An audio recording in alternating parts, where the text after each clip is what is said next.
Bienvenidos a este seminario especial organizado por el Comité de Ética en Investigación en coordinación con las Academias de Ciencias Agrícolas, de Biología Marina y Acuicultura. En esta ocasión, en esta conferencia inaugural sobre temas relacionados con la ética en investigación, tenemos como ponente invitado al doctor Jesús de la Fuente Vázquez. El doctor Jesús de la Fuente, pues es dentro de su formación licenciado en veterinaria por la Universidad Complutense de Madrid. Es máster sobre producción porcina en la Universidad de Aberdeen en Reino Unido. Y bueno, dentro de sus investigaciones y su formación, hizo un doctorado en la Facultad en Veterinaria en el área de bienestar animal y ha realizado pues diferentes estancias de investigación, entre ellas una en la Universidad de Texas, en el Instituto Nacional de Investigación y Tecnología Agraria y Alimentaria, también en Madrid, y en la Universidad de Bristol y en el Instituto Nacional de Investigación Agraria de Uruguay. Entonces, pues durante su trayectoria, dentro de su formación, pues el doctor de la Fuente ha hecho varios estudios sobre factores de manejo y alimentación que tienen repercusión sobre el bienestar y la calidad de la canal y de la carne. Ha dirigido diversos proyectos, tiene más de 40 publicaciones en diferentes áreas. Ha escrito, ha sido autor y coautor de 10 libros y capítulos de libros y ha tenido más de 70 participaciones en congreso. Entonces, pues, sin más, le cedo primero agradecerle nuevamente al doctor de la Fuente la disponibilidad para darnos esta ponencia y pues le cedo la palabra para que inicie con su presentación.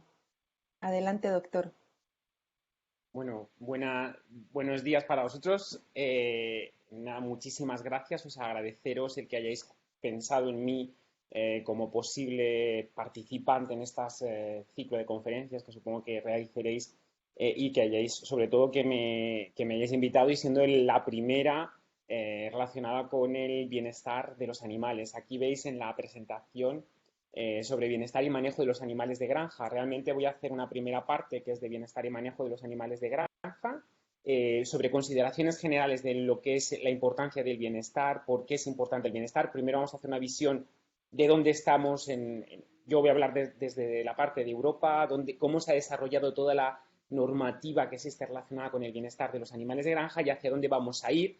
Y uniéndolo hacia dónde vamos a ir, voy a pasar en ese unión de hacia dónde vamos al bienestar de los peces, ¿vale? Yo, como ha comentado la doctora Elizabeth, me he dedicado una gran parte de mi trabajo de investigación en bienestar de los animales de granja, en cerdos, en ovejas, en conejos, en gallinas y ahora hemos pasado a investigar sobre un gran problema que existe de bienestar, que es el bienestar de los peces, ¿vale? Que son, podemos decir, los grandes olvidados que podríamos tener. Bueno, comenzando con este tema relacionado con el bienestar y manejo de los animales de granja, tenemos que cuando hablamos de animales de granja hay que diferenciar tres puntos cruciales que pueden afectar al bienestar del animal.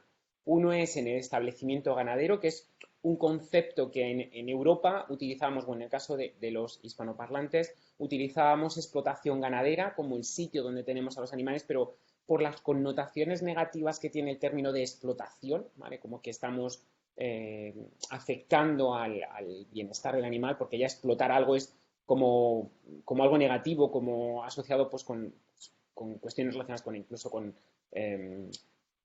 con discriminación, ¿vale? Pues el término que se utiliza ahora en Europa es establecimiento ganadero, que empieza por la E, lo cual no tiene que cambiar siglas ni cosas de esas, porque es lo mismo, pero ya nos está diciendo dónde tenemos el establecer el sitio donde tenemos a los animales.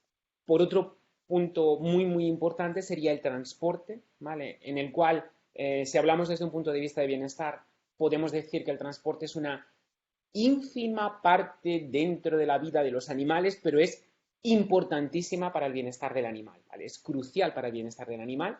Y después tendríamos la última parte, que igual, en el caso tanto de los animales o de todas las especies en general, un punto importante es el cómo llevamos el sacrificio de esos animales, porque en el caso, por ejemplo, de animales de granja de producción de carne hay que sacrificarlos para obtener el producto, que va a ser la carne, o en el caso de animales que no son de producción de carne, como pueden ser las gallinas o como pueden ser las vacas, ¿qué sucede con esos animales que por diferentes características dejan de ser rentables en una explotación? ¿Cómo se sacrifican? ¿De qué forma se sacrifican?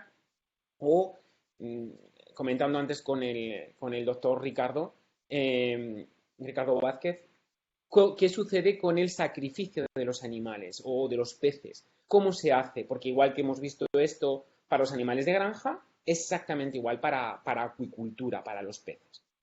De tal forma que dentro de toda la normativa que existe en la Unión Europea, bueno, en la Unión Europea, vamos a hablar de Europa como término general, tenemos un órgano por encima de la Unión Europea, que es el Consejo de Europa. El Consejo de Europa es una entidad que se formó mucho antes que la Unión Europea, ¿vale? Y que se formó a raíz, o su principal objetivo era, después de la Segunda Guerra Mundial, que afectó a muchísimos países, bueno, pues intentar evitar discriminaciones o evitar problemas relacionados con la humanidad, con los humanos. ¿Pero qué ha sucedido?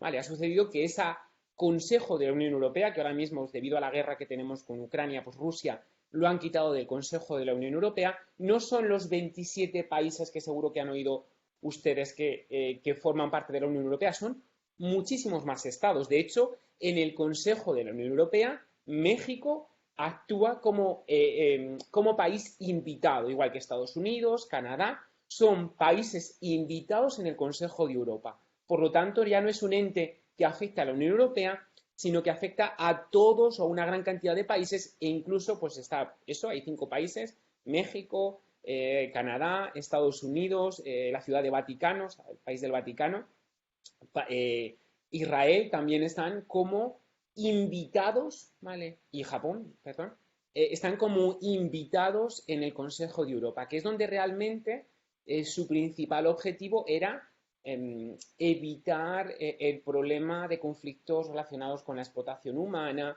Entonces, bajo ese problema relacionado con la explotación humana, tenemos que se implicaron en 2 conceptos muy importantes, ¿vale? Sobre ese derecho o el mantenimiento de los derechos humanos, se implicaron en la protección de los animales porque dijeron que el respeto por los animales es un principio del patrimonio común de todos los Estados miembros del Consejo del Consejo de Europa, ¿vale? Importante, no es el Consejo de la Unión Europea, es el Consejo de Europa, en el cual, para mantener la dignidad humana, dice o obliga que los Estados miembros deben de respetar a los animales, lo cual ya es un hecho muy importante para mantener el bienestar de los animales. Y por otro lado, para evitar que haya una gran discordancia entre los diferentes estados que forman parte del Consejo de Europa, intentaron desarrollar, pues eso, unas normativas que fueran concertadas para que todos actuaran de la misma forma, tanto los países que forman parte del Consejo de Europa como los estados invitados en el Consejo de Europa. De tal forma que se han barajado, o sea, tienen ahora mismo 5 convenios el Consejo de Europa relacionado con el bienestar de los animales o con la protección de los animales. Estas veis que son pues desde el 68, que es el primero sobre transporte internacional, que es uno de los puntos cruciales relacionados con el transporte.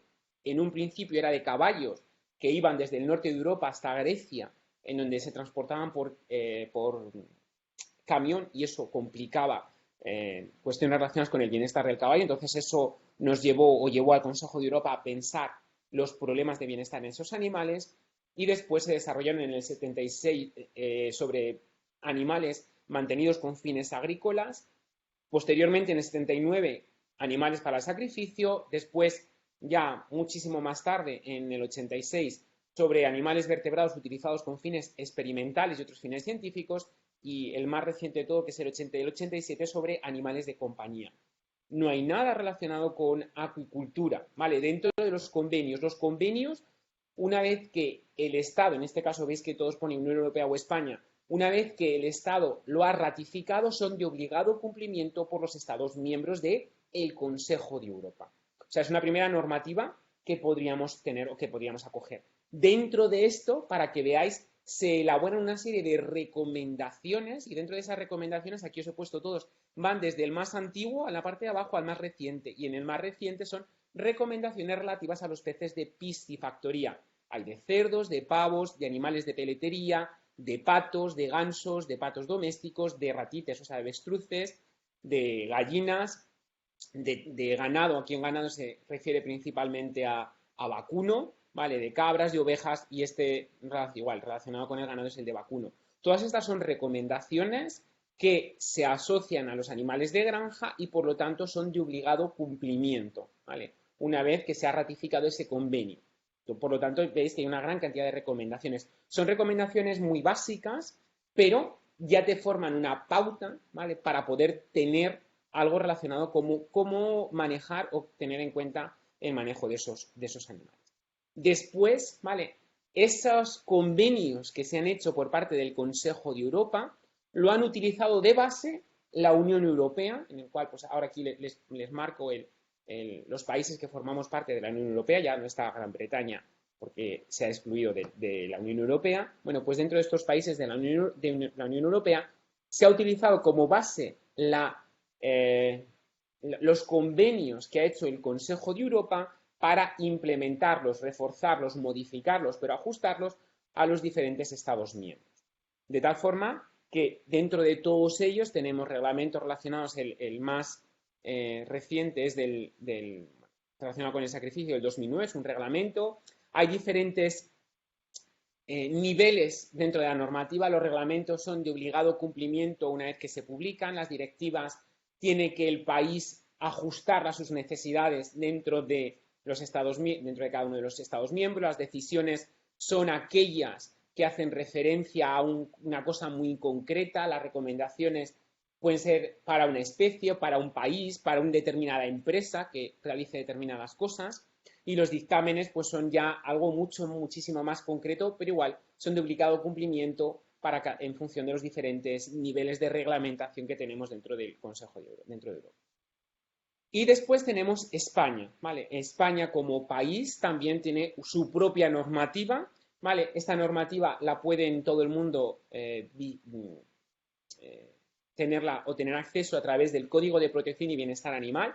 Se va modificando a medida que van haciendo nueva legislación, nuevas modificaciones y a partir de ella toda la información que necesiten sobre, si ponen en Google, ¿vale? Código de Protección de Bienestar Animal de Teresa Villalba, que es una persona del Ministerio de Agricultura, Pesca y Alimentación, que se ha encargado de recopilar toda la información, en este caso es de España, aunque también te hace recopilación de todo lo que es de la Unión Europea, ¿vale? Por lo tanto, es muy interesante. Y ahí viene recopilada todos los códigos de protección y bienestar animal. Importante, la protección es una cosa, el bienestar es otra. Protección son toda la normativa que se aplica, ¿vale? Que fija la protección sería el acto que hacemos el ser humano para decir cuáles son los mínimos con los cuales los animales pueden tener un buen nivel de bienestar. El bienestar animal es algo mucho más amplio donde podríamos llegar a tener el máximo nivel de bienestar, ¿vale? Entonces, es diferente. Dentro de esos códigos o dentro de este código, lo más importante es que ya no se habla de animales de granja o animales de fuera de granja. ¿Por qué?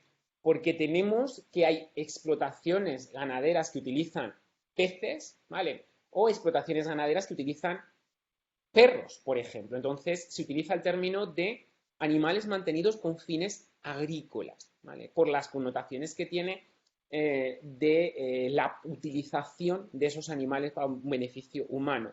Porque podríamos considerar, que incluso hay veces que podemos considerarlo, que los animales de compañía tienen un fin, que es obtener un beneficio que va a ser, pues, podemos decir, el cariño hacia los humanos o el mejorar nuestro nivel de bienestar. Por lo tanto, también podríamos considerarlos como un animal de producción. No produce dinero, pero sí que nos produce un beneficio emocional. Posteriormente, seguro que en algún momento esto también se cuantificará y se incluirá como parte de las normativas de bienestar. Entonces tenemos una normativa básica, una normativa específica y dentro de esa específica lo que voy a intentar hablar es sobre los animales mantenidos con fines agrícolas, por la importancia que tienen desde un punto de vista del bienestar de estos animales.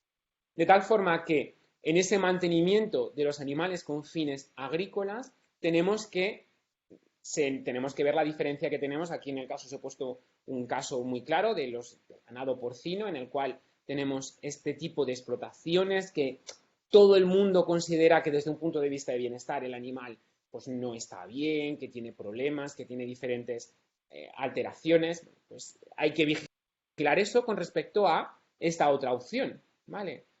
Cerdos que están libres, que están sueltos, que están en camping, que están... Vale, claro, todo el mundo considera que los dos son dos sistemas de producción completamente diferentes, pero sin embargo, ambos, ¿vale? Ambos son sistemas intensivos de producción, ¿vale? Son intensivos de producción. En una lo que hacemos es cumplir la protección animal, que te fija unos mínimos de espacio por animal, que sería en el caso de las explotaciones, podemos decir, intensivas, pero esta otra también sigue siendo una explotación intensiva.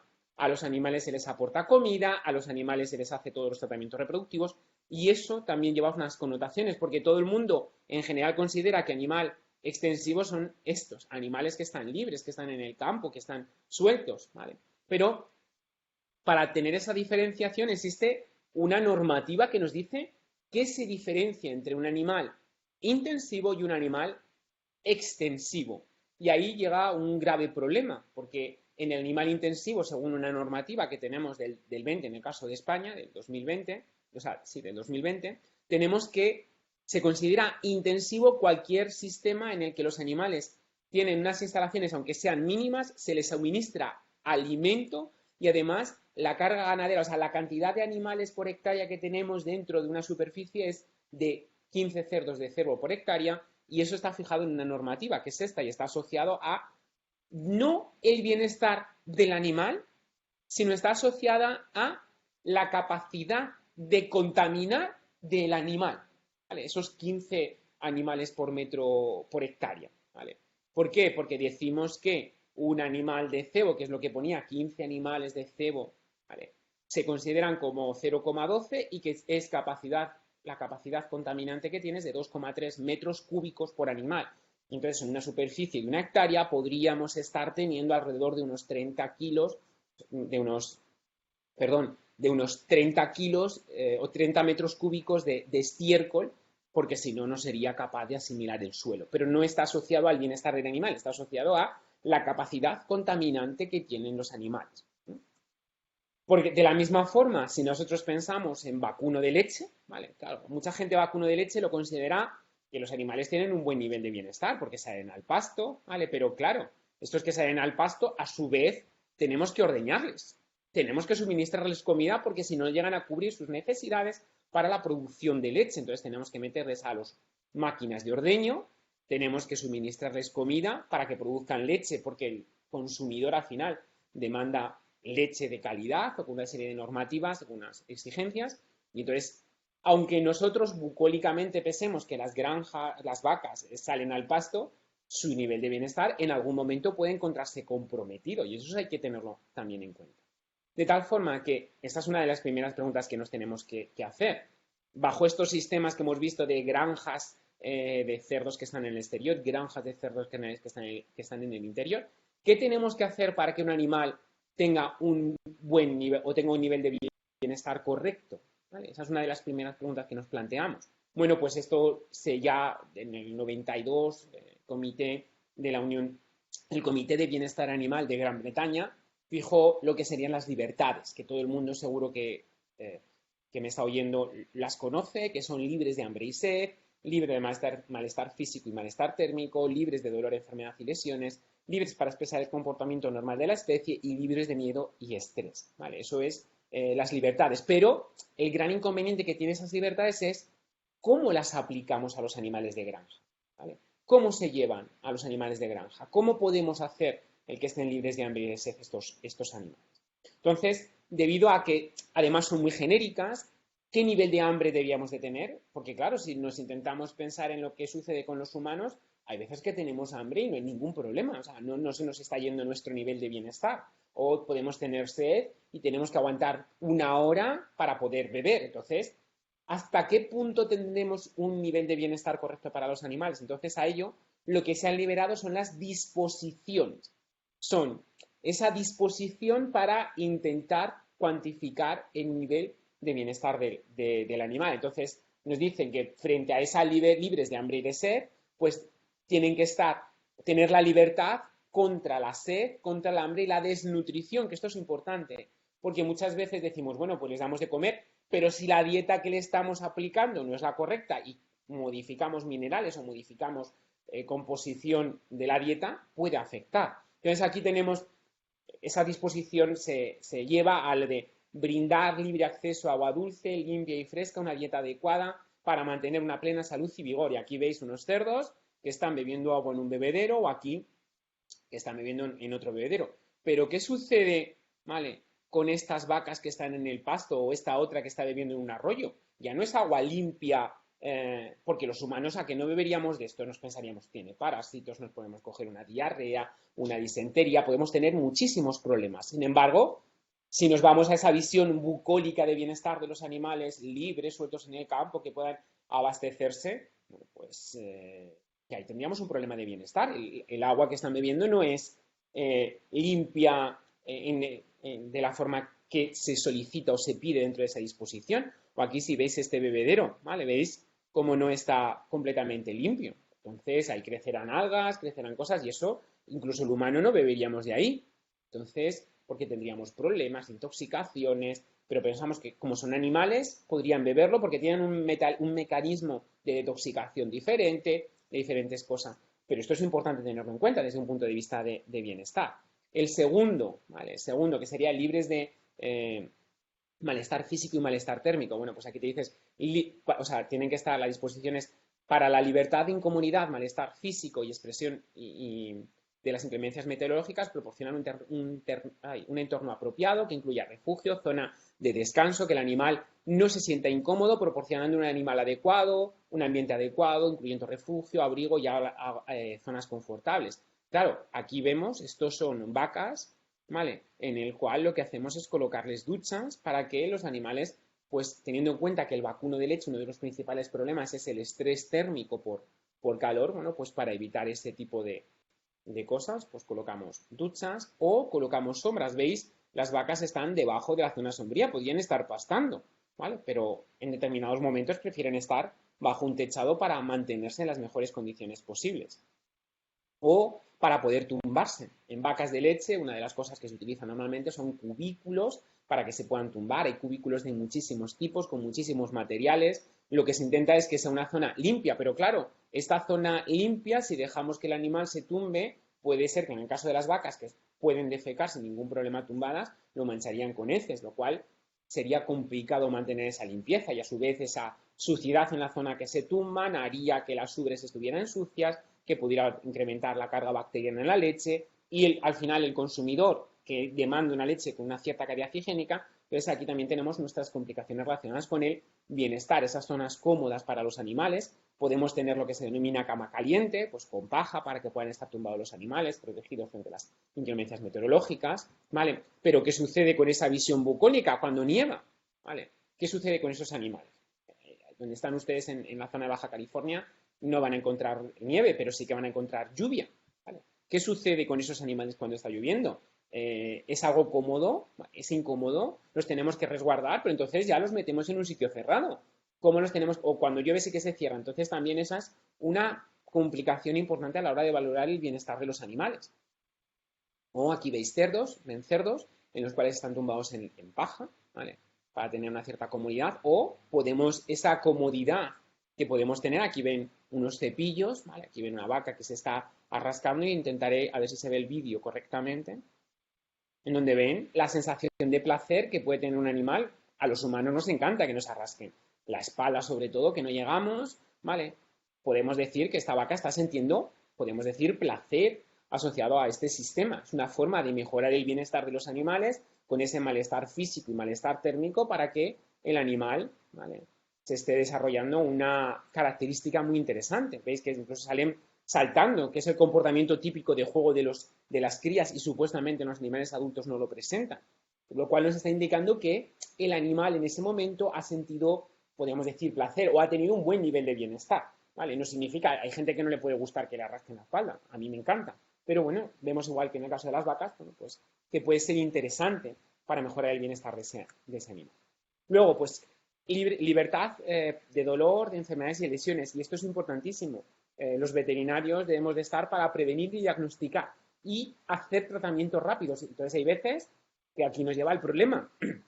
Hay muchas veces que suelen aparecer o tener enfermedades de tipo subclínica que no se ven y hacemos tratamientos preventivos frente a los animales, lo cual ya nos está indicando que hay una enfermedad. Entonces, ¿cuál es el tratamiento preventivo que tendríamos que llevar o cuál no? Ahí ya también se nos complica relacionado con el bienestar.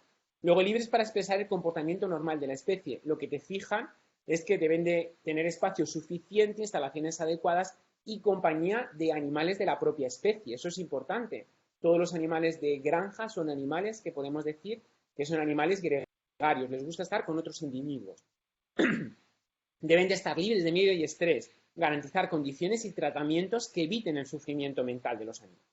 De tal forma que, por ejemplo, para evitar el sufrimiento mental que puede poner a que un animal vaya a ser ordeñado, por ejemplo, en vacas de leche, lo que se está haciendo son sistemas de robot de ordeño, en donde la vaca decide, ¿vale? No el ordeñador decide, sino es la vaca la que decide cuándo quiere ser ordeñada. Entonces, ven, entran directamente o, ¿vale? Maquinaria para intentar agilizar o permitir que la vaca, pues en este caso, sea mucho más eficiente la producción y la vaca sea lo más adecuado en cuanto a sus características productivas. Entonces, esto es importante tenerlo en cuenta, ¿vale? Entonces, aquí ven un sistema de ordeño mecánico, porque aunque hemos dicho, y esto también es importante, casi siempre pensamos que es que los robots deshumanizan a los animales, el contacto con los animales, pero ¿qué sucede? Que los humanos, cuando estamos tratando con los animales, es muy interesante nuestra relación hombre-animal, pero claro, nosotros podemos estar un día más contentos, menos contentos, y puede ser que, seguro que todos han experimentado algún día que están menos contentos, y eso nos lleva a que seamos menos empáticos con las personas que tenemos al lado. Pues si en el caso de las personas son menos empáticas, imagine esa empatía con los animales. Entonces, un día que estemos más cansados por lo que sea, puede ser que no seamos tan empáticos con los animales, y eso también lleva a un problema de bienestar en los animales. Ya pasamos de vídeo y asociado a todas estas libertades, porque igual, o sea, estas libertades y estas disposiciones, lo que se han desarrollado son lo que se denominan los dominios, ¿vale? Como 4 grandes bloques que afectan sobre el animal, en los cuales hay que trabajar para evitar que el animal tenga un problema de malestar. De tal forma que nos aparecen el dominio de la nutrición, todo lo que hemos hablado, pero en un campo mucho más amplio, el entorno, el comportamiento y la salud. Y la gran avance que ha tenido estos dominios es que nos ha dicho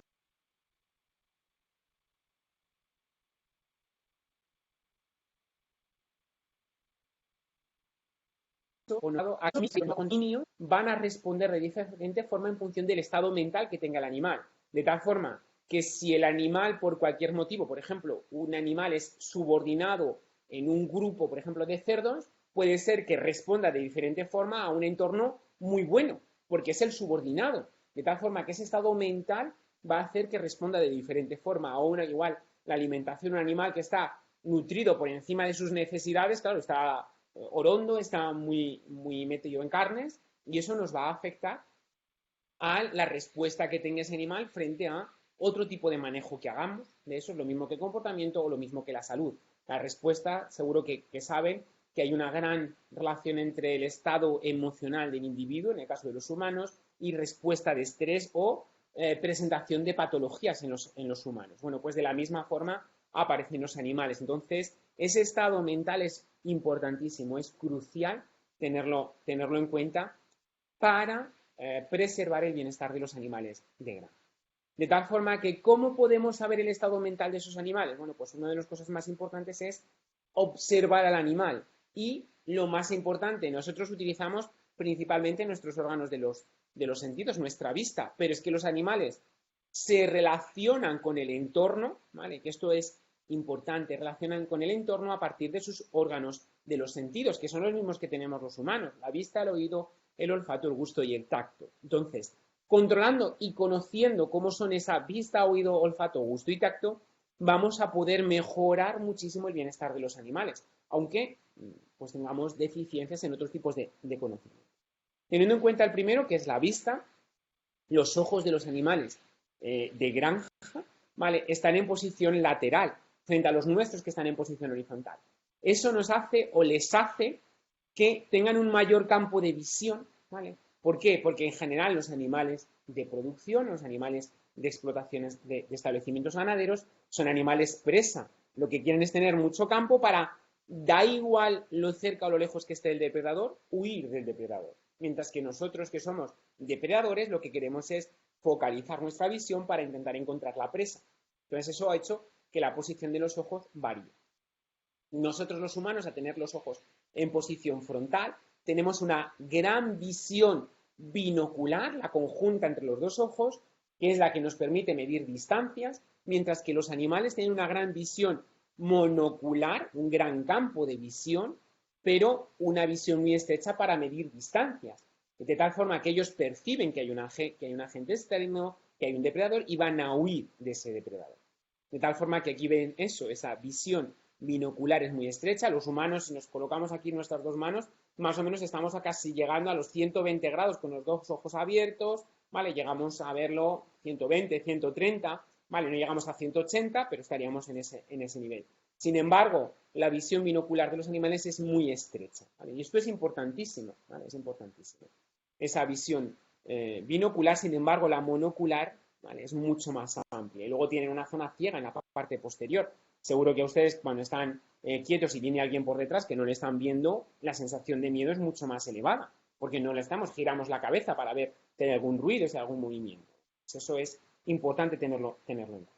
De tal forma que esa visión que tienen los animales, a su vez, es diferente a la nuestra, porque ellos son mucho más susceptibles a la diferencia entre lo que es un color claro y un color oscuro, ¿vale?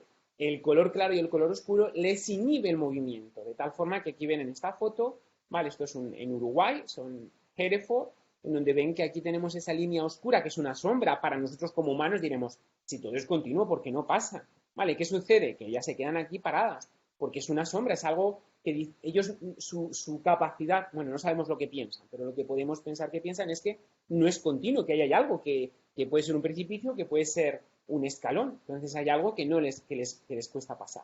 Entonces eso es en lo que seguro que todos conocen, los que se denominan los pasos canadienses, ¿vale? En el cual en las fincas grandes, para evitar que salgan el ganado, lo que tienen son ese foso con esas barras para que puedan pasar los coches, pueden pasar los camiones, pero los animales no puedan pasar. Bueno, pues eso no es porque piensen que si meten la pata se van a romper y eso hace que no quieran pasar. No, es porque esa capacidad visual y ese contraste claro-oscuro les inhibe que quieran pasar por esa zona. De tal forma que esa capacidad de inhibición, para que lo vean, ¿vale? Vamos a ver si el vídeo se llega a ver, ¿vale? ¿Ven? Esto es en el Congo, no es en un sitio que podemos pensar vacuno dócil, ¿vale? En el Congo, si se fijan en este puente, ven que son travesaños, ¿vale? En este sentido, ven que hay líneas claras u oscuras. Para poder pasar el vacuno, miren lo que han tenido que hacer, colocar esos travesaños, ¿vale? Las vacas ven que van con la cabeza hacia abajo, ninguna se sale, van en fila india, ninguna se sale, ¿vale? Van perfectamente alineadas, con la cabeza abajo, y una vez que llegan al final, ya empiezan a utilizar todo el camino, ¿vale? Y es por ese contraste claro o oscuro, ven que todas van de la misma forma, ninguna se sale de esos tablones, porque si no, ¿vale? En el Congo, para poder pasar ese río, la única forma que tenían es colocar esos tablones para que no vean esos contrastes claro o oscuro. Y esto, ¿vale? En Estados Unidos, aquí en España también los utilizan, son los que se denominan falsos pasos canadienses, que es colocar líneas blancas en el asfalto, ¿vale? De tal forma que eso, pues un determinado ancho, como un metro y medio entre líneas claras y líneas oscuras, inhiben el paso de los animales. Ven que no son animales de fácil movimiento, son batutsi, o sea, son una raza bastante arisca de manejo, y lo que han hecho con esa característica visual que tienen los animales, han hecho esto para poder pasar. Otra de las cosas importantes son el oído, ¿vale? Son mucho más sensibles a sonidos de alta frecuencia. Esos sonidos de alta frecuencia, los humanos, aunque pensemos que somos, bueno, los más de los más, los animales son capaces de oír sonidos que nosotros no percibimos, lo cual hay veces que hay algo que decimos, ¿por qué no se mueve un animal? Y es porque perciben un sonido que no percibimos nosotros, o un sonido de alta frecuencia que no percibimos nosotros. Además, tenemos que son mucho más o provocan una mayor respuesta los sonidos que son intermitentes, porque no tienen previsión de cuándo va a suceder, y eso provoca una gran respuesta de estrés. De tal forma que si aquí vemos, pues por ejemplo, entre el humano que llegamos a percibir este tipo de sonido, vemos la vaca que pueden sonidos mucho más bajos, sonidos más altos, la oveja igual, vale, el caballo tiene una amplia gama de percepción de sonidos, el conejo, la gallina es la única que se queda más restringida, pero tienen una amplia gama de percepción de sonidos, mucho más de lo que tenemos los humanos, lo cual esto es importante tenerlo en cuenta cuando se manejan animales. Puede ser que sonidos que no percibamos nosotros, ellos sí que los perciben. Imaginar nosotros cuando hay un sonido de alta frecuencia, ¿qué hacemos? Nos inhibe nuestro movimiento. Una banda de música, tocando muy alto, nos tapamos los oídos. Bueno, pues a ellos no pueden hacerlo, no se suben las dos extremidades para taparse los oídos. Bueno, pues eso puede inhibir el movimiento de los animales. Y otra de las cosas importantes también a tener en cuenta es la capacidad de percibir olores, ¿vale?, que tienen los animales. Tenemos que son mucho más sensibles los que tenemos los humanos. De hecho, están lo que se denominan feromonas, que son compuestos que tienen esa capacidad de comunicarse entre un individuo y otro individuo, ¿vale? Serían como las hormonas dentro del cuerpo. Bueno, pues las feromonas son dentro de un individuo con otro individuo y existen feromonas de estrés y de alarma, lo cual nos está marcando que son capaces de comunicarse. Si hay alguien que lo está pasando, si un animal lo está pasando mal, puede comunicarle, independientemente que no haga ningún tipo de sonido, ni ningún tipo ningún tipo de sonido, comunicarle al otro que hay algo que no funciona correctamente, ¿vale? Ya no tiene que solamente verlo, sino puede, siempre por el olfato, pueden percibirlo. Otra de las características importantes y que son cruciales en el manejo de los animales son que son animales que en general, animales de rebaño, les gustan seguir unos a otros. Por lo tanto, son muy importantes saber esto. Con manejar uno, manejamos todos, ¿vale? En general podemos trabajar así. Para que lo vean aquí, este es un rebaño de ovejas, en donde va una, esta es la primera, la crucial, la que nosotros queremos que vayan hacia esta parte de arriba. Es aquí ven, están mirando al observador que está grabándoles y ¿qué hacen las ovejas? Bueno, pues ven la primera, está visoreando, está viendo que siempre va la primera. Están percibiendo.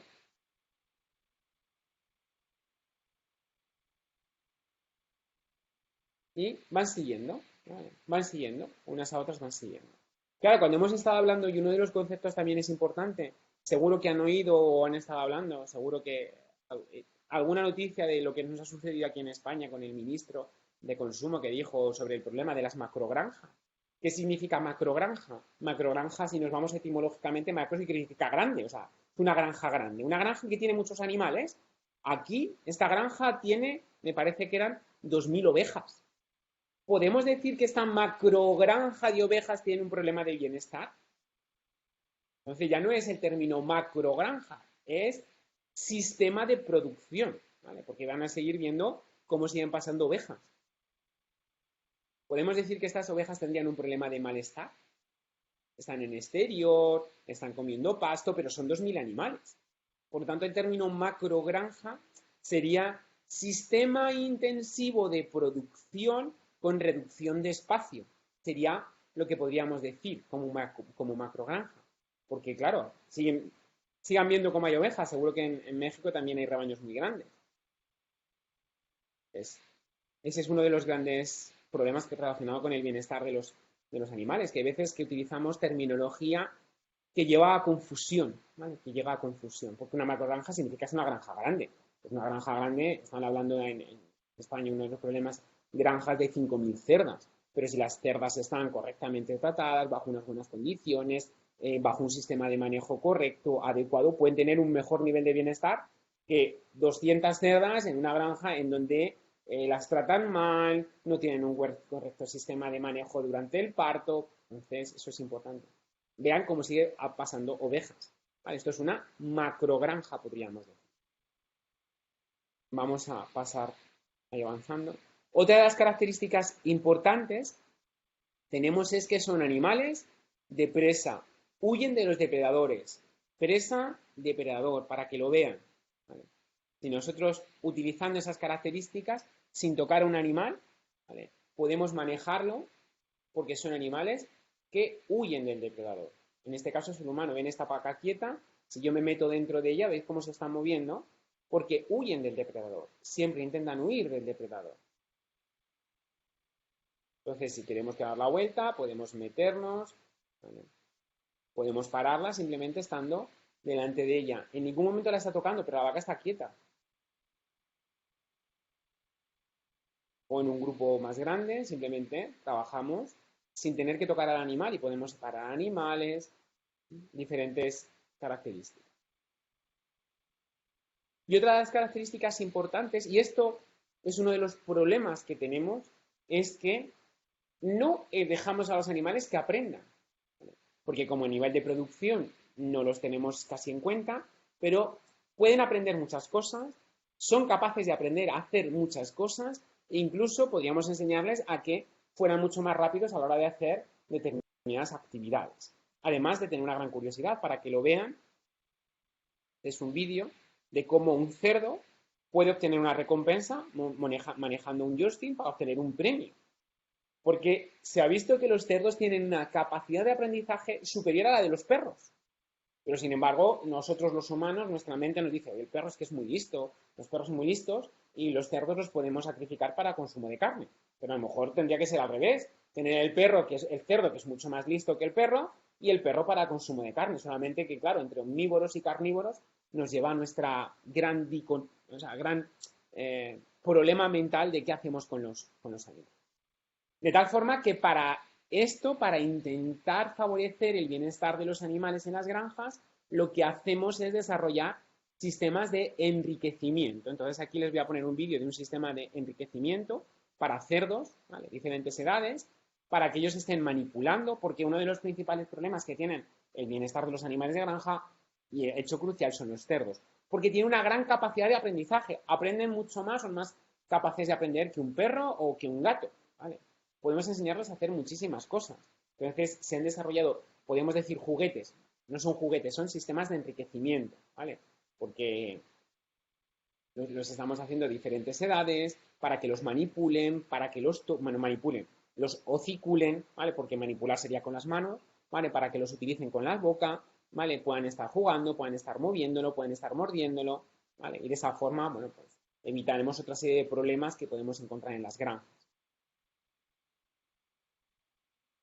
Entonces, claro, pensamos siempre en los cerdos, pero también podemos tenerlos en vacas, ¿vale? Sistemas de enriquecimiento, como hemos visto estos simplemente son unas bolas, les encantan, ¿vale?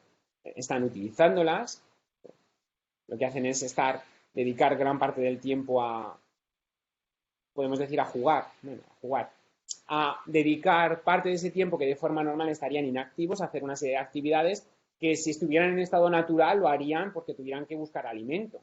Pero claro, si aquí nos pensamos en los humanos, imagínense ustedes, ¿qué es preferible? Seguro que han pensado alguna vez que nos toque la lotería para no tener que trabajar. Pues esto es lo que hacemos con los animales. Los animales les ofertamos comida, ¿vale? Les ofertamos cosas para que estén en las mejores condiciones posibles. Pero claro, esas mejores condiciones posibles también llevan a un problema de aburrimiento en el animal. Entonces tenemos que ponerles objetos para que no se aburran, porque de forma natural estarían andando y pastando, andando y pastando, andando y pastando, y en algún momento descansando. Y ya pasando a los avances en bienestar de los animales de las explotaciones ganaderas, tenemos que una de las cosas, uno de los hechos importantes que tenemos en la Unión Europea, ya es Unión Europea, ya no es Consejo de Europa, Unión Europea, es que en la nueva normativa del 2009 establecimos la capacidad que tienen los ciudadanos de posibilitar o de llevar a cabo sugerencias a instituciones europeas de mejoras, ¿vale?, en muchos campos, en muchos diversos campos. Entonces, hay una serie de protocolos, que esta es lo que se denomina la iniciativa ciudadana, en las cuales personas, ¿vale?, que no tienen que ser ni entes públicos, tienen que ser ciudadanos tal cual, se reúnen, se unen y proponen a la Unión Europea hacer una iniciativa ciudadana, ¿vale? Una iniciativa ciudadana que va pasando por diferentes pasos, ¿vale? Y esa iniciativa ciudadana nos ha llevado, ¿vale?, ahora mismo, desde que se instauró en el 2009, empezó a funcionar en el 2012 y se ha sacado el protocolo en el 2016, ¿vale? Pues del 2016 hasta ahora se han registrado 112 solicitudes de iniciativas ciudadanas, se han llevado a cabo, de esas 112 que se registraron, solamente porque hay que cumplir una serie de requisitos, estados miembros, personas de cada estado miembro, ¿vale? 87 iniciativas se han registrado, ¿vale? Y de todas esas hay 6 que han prosperado y que la Unión Europea ha considerado para llevar a cabo mejoras en la normativa. Pues una de ellas, y es la que me es interesante que conozcan, es lo que se denomina la iniciativa del final de la era de las jaulas. De tal forma que la Unión Europea, ¿vale?, ha propuesto, en base a una iniciativa que llevaron a cabo 1.397.113 apoyos a ciudadanos de la Unión Europea, pero no solamente ciudadanos de la Unión Europea, tienen que ser de por lo menos más de 7 estados de la Unión Europea, con una cantidad de personas, pues España creo que era por encima de 47.000 ciudadanos tenían que apoyarla, diferentes estados tienen que apoyarla para que puedan salir adelante, de tal forma que esta ha salido adelante, se han llevado, y lo que están llevando a cabo es han fijado una propuesta para cambiar la legislación a partir de, o tiene que haber una modificación de la legislación que tenemos ahora para el 2023. De tal forma que en el 2023 tiene que haber una propuesta para llevar a cabo a un sistema que nos lleve, sistema de producción que sean más éticos y sostenibles. Por eso lo de las jaulas, el final de las jaulas. No se pueden tener animales en jaulas, ni gallinas, ni cerdos, ni conejos, ¿vale? Es un gran problema que existe a nivel de producción, ¿vale?, el final de esas jaulas. ¿Cómo se pueden tener entonces a los animales si no hay jaulas? Porque dentro de lo que se está desarrollando, que es la estrategia de la granja a la mesa, que es una estrategia que está llevando a cabo la Unión Europea para mejorar la sostenibilidad o la producción de alimentos que vayan a consumo humano, bueno, pues se está desarrollando esta estrategia de la granja a la mesa, y a su vez el pacto europeo o el pacto verde europeo, que es para que sean sistemas de producción que no tengan un gran impacto ambiental, cosa que podríamos pensar esas granjas intensivas donde hay una gran densidad de animales podrían tener un gran impacto medioambiental. Entonces, todo ello está llevando a que para el 2027 se ha fijado como fecha, es cuando desaparezcan todos los tipos de jaula. Pero aquí no están incluidos los peces, porque claro, en la acuicultura los peces se tienen en jaulas. No están incluidos porque es una iniciativa ciudadana. Entonces, los ciudadanos conocen hasta donde conocen y no conocen más. Entonces, se ha promovido, ¿vale?, que para el 2027 no haya ninguna jaula en producción de huevos, no haya ninguna jaula en producción de cerdas en la fase de maternidad, ¿vale?, o terneros, que no haya ningún tipo de jaulas en esa fase después del destete de los animales. Además de todo ello, se están trabajando y se están desarrollando para evitar el corte de rabos, ¿vale? Se están promoviendo, se están desarrollando diferentes normativas para evitar el corte de rabos, que en cerdos es un problema bastante grave, ¿vale?, porque se han hecho cortes de rabos de forma rutinaria, y las mutilaciones son unas cosas que no se considera de forma adecuada en los animales, ¿vale? Se pueden hacer bajo prácticas veterinarias, con analgesia y con anestesia, pero no de forma rutinaria. Entonces hay muchas veces que se han cortado las colas en los cerdos de forma rutinaria, hasta ahora se hacía por una cuestión de evitar problemas en la fase de cebo, pero se ha visto que con la colocación de esos sistemas de enriquecimiento podemos evitar la mordida de colas, la mordida de rabos. Entonces se está trabajando en ese campo. También en el caso de las gallinas, en el corte de picos se van a evitar los cortes de picos o se van a prohibir los cortes de picos en las gallinas. ¿Por qué? Porque el corte de picos también es una mutilación. Se podría hacer para unas determinadas características, pero el gran inconveniente que tienes es que cuando se hace una gran cantidad de animales, pues van a aparecer picos deformes, picos que se cortan mal, picos que están sangrando, y eso lleva a un problema de bienestar en las gallinas. Gran inconveniente tenemos es que, claro, gallinas con el pico entero, pues las gallinas son animales muy territoriales, muy dominantes y aparecen lesiones, picaje en las gallinas más complicado de manejar. Otra de las cosas es la castración. Se va a prohibir completamente la castración o se pretende prohibir completamente la castración o la castración de forma rutinaria. Se podrán castrar animales bajo condiciones que el veterinario solicite o diga que hay que castrarlos por determinadas enfermedades, determinadas patologías. Se podrán hacerlo, cosa que en cerdos se hacía de forma rutinaria la castración para evitar diferentes características. Entonces han desarrollado protocolos, pues cómo evitar el raboteo en los cerdos, por qué se muerden. Entonces, una serie de recomendaciones, porque no se están prohibiendo tal cual, sino una serie de recomendaciones para potenciar el no corte de colas en cerdos. ¿Vale? En relación con el transporte, se han hecho una serie de normativas relacionadas con el bienestar durante el transporte. Aquí, si se meten igual, aquí tienen esta página, como la presentación se la hará, supongo que llegar los organizadores. ¿Vale? En esta página web, Animal Transport Guides de la Unión Europea, es un proyecto que tuvo la Unión Europea en donde hay unos vídeos muy básicos, muy interesantes, sobre todo para formación en bienestar en el transporte, donde dicen todas las pautas que tienen que tener para las diferentes especies, aves, vacas, pavos, ovejas, caballos, ¿vale? Son guías, se pueden descargar, están en abierto para todo el mundo, ¿vale? Son muy interesantes que las puedan tener, porque la formación en bienestar en el transporte ahora mismo es obligatoria. Todo personal que trabaje con animales vivos y que transporte animales vivos tiene que tener una formación en bienestar durante el transporte. Es obligatorio en la Unión Europea, ¿vale? Obligatorio. Si no, no pueden transportar o no pueden actuar como cuidadores de animales durante el transporte de los animales. No sé.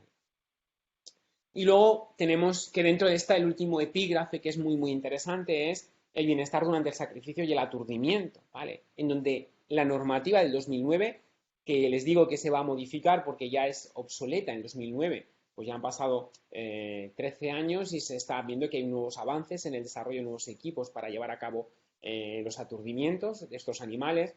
Entonces, asociado con esto, ¿vale? Pues obligatorio formación de personal, y esto es obligatorio en todos los mataderos o las plantas de sacrificio de animales, tiene que haber una persona responsable en el bienestar de los animales, en el bienestar de las durante toda la fase que están ahí y sobre todo en la fase de sacrificio, ¿vale? En la fase de sacrificio de esos animales. ¿Cómo se están desarrollando nuevos sistemas? Seguro que han oído, en porcinos se utilizan el aturdimiento por gases, ¿vale? Gases de CO2 que se meten en un foso, los animales bajan al foso, se provoca un aturdimiento, pero el gran inconveniente que tienen es que estuvo muy bien en los años 2000, ¿vale? El desarrollo, entonces hay muchos mataderos que han hecho unas grandes inversiones para sacrificar una gran cantidad de animales con este sistema de CO2 y el gran inconveniente es que se ha visto ahora que el CO2 es un gas que es muy irritante, ¿vale? Que provoca un problema de malestar en el animal durante una fase muy breve. Suelen ser alrededor de unos 10, 15, 30 segundos, pero en el aturdimiento 15-30 segundos es muy importante desde un punto de vista de bienestar. Entonces, para evitarlo se están desarrollando nuevos sistemas, pues cambio de gases, que no empiece el aturdimiento con dióxido de carbono, sino que empiece con monóxido o que empiece con nitrógeno. El gran inconveniente es que son dos gases que frente al dióxido de carbono, que es más denso que el aire, se nos van al fondo, no salen fuera, pero el monóxido de carbono o el nitrógeno se nos iría para afuera y eso podría tener problemas de intoxicación con los trabajadores. Entonces, está desarrollando nuevos sistemas, ¿vale? Para llevar a cabo aturdimientos. Hay mataderos ya que hacen aturdimiento de gallinas o de aves, de pollos, con sistema de gases, porque igual el aturdimiento eléctrico dentro del baño pues tiene sus grandes complicaciones en que el pollo pase por el baño de descarga eléctrica y entre el ala antes y eso provoca una descarga eléctrica en el animal, con malestar, con con problemas de sufrimiento durante esta fase de sacrificio. Aquí les pongo las dos partes más importantes, ¿vale? Y es sobre los que se están intentando desarrollar. ¿Cómo sacrificar peces? ¿Vale? ¿Cómo sacrificar peces? Porque claro, todo lo que hemos visto, todo el gran desarrollo que tenemos es una especie, que es el cerdo, por ejemplo, o la vaca, o la oveja, o la gallina, que son especies en concreto, pero los peces, ¿vale? Ahora vamos a pasar a ver ese bienestar de los peces o la importancia o las repercusiones que tiene el bienestar de los peces. ¿Cómo sacrificamos un pez? ¿Vale? Porque seguro que todo el mundo sabe, pues lo sacamos del agua y ya está, y deja de respirar. Pero esto es como, vamos a sacrificar un cerdo, lo metemos dentro del agua y que se muera por ahogamiento y los peces se mueren por asfixia fuera del agua. Pues es un problema bastante grave relacionado con el bienestar de los peces y ahora mismo hay un gran movimiento en la Unión Europea relacionado con el bienestar en el sacrificio de peces. De hecho, hay muchísimos proyectos relacionados con el sacrificio de peces y el manejo al sacrificio de peces. O sea, de cómo hay que hacerlo previo, qué indicadores serían los adecuados para ver si se está haciendo de una forma correcta ese sacrificio de los peces. Y luego, otro de los grandes problemas que tenemos es el sacrificio de los animales en granja. ¿Vale? Aquellos animales que por diferentes características no pueden ir a una planta de faenado, ¿vale? No pueden ir a un frigorífico a ser sacrificados. ¿Cómo se sacrifican en granja? ¿Quién tiene que hacerlo? ¿Cómo hay que hacerlo? ¿Vale? Porque claro, el sacrificio de esos animales también es importante. Tiene que ir un veterinario, pero claro, si tiene que ir un veterinario a llevar a cabo el sacrificio, desde que se le da el aviso hasta que llega, puede haber un problema de sufrimiento en el animal. ¿Vale? Puede ser el ganadero el que se encargue de llevar a cabo el sacrificio, pero claro, eso implica una responsabilidad de que el animal no lo utilice mal y sacrifique otros animales que no deberían de ser sacrificados. Entonces ahí también llega una gran controversia y es una de las cosas que también se está debatiendo en el seno de la Unión Europea relacionado con esa parte, con el sacrificio de los animales. Entonces, ya a colación de ese bienestar en los peces, ¿vale? Nos pasamos a por qué los peces tienen que tener bienestar, ¿vale? ¿Hay evidencias que los peces pueden tener sufrimiento? Entonces, esta es una de las primeras preguntas más importantes. ¿Tenemos evidencias que los peces pueden tener sufrimiento? Entonces, hay que tener dos consideraciones muy importantes. Normalmente los peces pensamos que tenemos menos apreciación de sentimiento en esos animales. ¿Por qué? Porque no tienen las características sensoriales o visuales que sean atrayentes para el ser humano. O sea, tenemos los peces y los peces tienen una boca que abren, pero realmente no estamos viendo que nos estén comunicando nada ellos a nosotros. Entonces, como no tienen unos caracteres atractivos, pues eso también nos lleva a pensar, bueno, y ha llevado a pensar que hasta el 2004 o 2005 nos hizo la primera revisión o la primera investigación de nos llegamos a decir que los peces tenían capaces de sentir. ¿Por qué? Porque como aquí veis, tenemos peces que están en grupo, en cardúmenes, o ¿vale? Aquí peces que tenemos en un acuario, bueno, perdón, en un estanque de producción de peces, o aquí otras doradas, ¿vale? Que las tenemos, ¿vale? Pero no nos están reflejando nada, no nos están diciendo que son o que tienen malestar. O sea, en un perro, si tú te acercas y tiene miedo, le ves que la cola la mete hacia abajo, o te acercas a un cerdo y sale huyendo, o hace sonidos, ¿vale? Pero en estos animales no lo tenemos. ¿Por qué? Porque además nosotros consideramos a los animales, ¿vale? Los grandes animales de granja, todo esto que hemos visto antes, que podemos abrazarles, tocarles, nos pueden transmitir a nosotros sensaciones, podemos visualmente decir, pues este animal puede tener miedo, puede tener dolor, pero los peces los vemos en general a través de unas mallas, unos cristales, unos acuarios, ¿vale? Lo cual nos dificulta saber si ese pez tiene un problema de bienestar o de malestar, podríamos decir. Además, otra de las características en el caso de los humanos es que no desprenden calor. O sea, si tú coges a un animal, pues te lo pones encima y sientes calor porque desprenden calor, pero claro, a un pez no lo puedes poner porque encima lo matas. Entonces, eso hace que lo tengamos como aparte, ¿vale? Esos animales están como ahí relegados a otra parte diferente, no son tocables y tienen una ausencia de expresividad. De tal forma que un pez triste tiene esa forma que ven aquí, un pez feliz la misma, un pez decepcionado, y lo único que podemos encontrar es un pez muerto, ¿vale? Cuando ya no tiene, ¿vale? Pero no podemos ver los estados de ese animal, no podemos saber si es feliz o no está hambriento. En el caso de un perro o en el caso de un cerdo, fácilmente podemos decir que está feliz, ¿vale? Pero en el caso del pez, ¿cómo podemos saber si está feliz? ¿Vale? Otra de las cosas importantes es es que, claro, si nosotros vemos a todas las crías de todos los grandes animales, pues desde el tigre, un ternerito, un cachorro, un perro, un lechón, es como que nos atraen, nos enternece, ¿vale? Pero claro, ¿vale? ¿Qué nos pasa con los alevines de los peces? Es que además son feos, ¿no? Son muy feos. Entonces eso ya no nos atrae a verlo, ya nos puede atraer un poquito más grande, con una forma más de pez, pero es que los alevines, cuando son pequeñitos, ¿vale?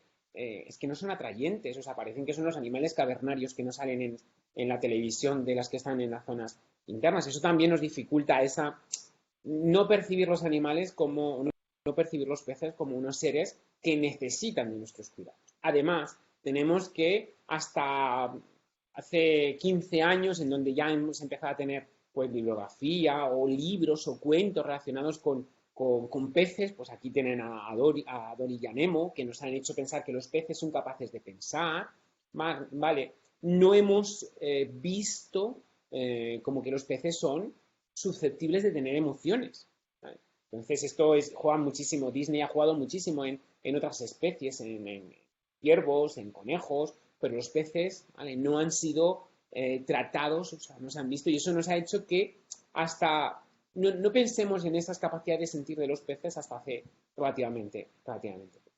Otra de las grandes características importantes que tienen lo de los peces es que incluye muchísimas más especies que el resto de las otras especies que tenemos. O sea, si hablamos de los animales de granja, pues tenemos que están las grandes, los cerdos, y hay bienestar de cerdos. Según encuentran bibliografía hasta la saciedad de bienestar de cerdos, bienestar de vacas, bienestar de ovejas. Pero cuando hablamos de bienestar de peces, está la lubina, la dorada, la corvina, el rodaballo, el lenguado, la lenguadina, ¿vale? El atún rojo, o sea, hay una gran variedad de especies que se hacen en producción y hablamos de todo el bienestar de todos ellos y claro, no tiene nada que ver, o sea, esto es como decir el bienestar del cerdo y el bienestar de la vaca. Para nosotros clarísimamente vemos que son diferentes.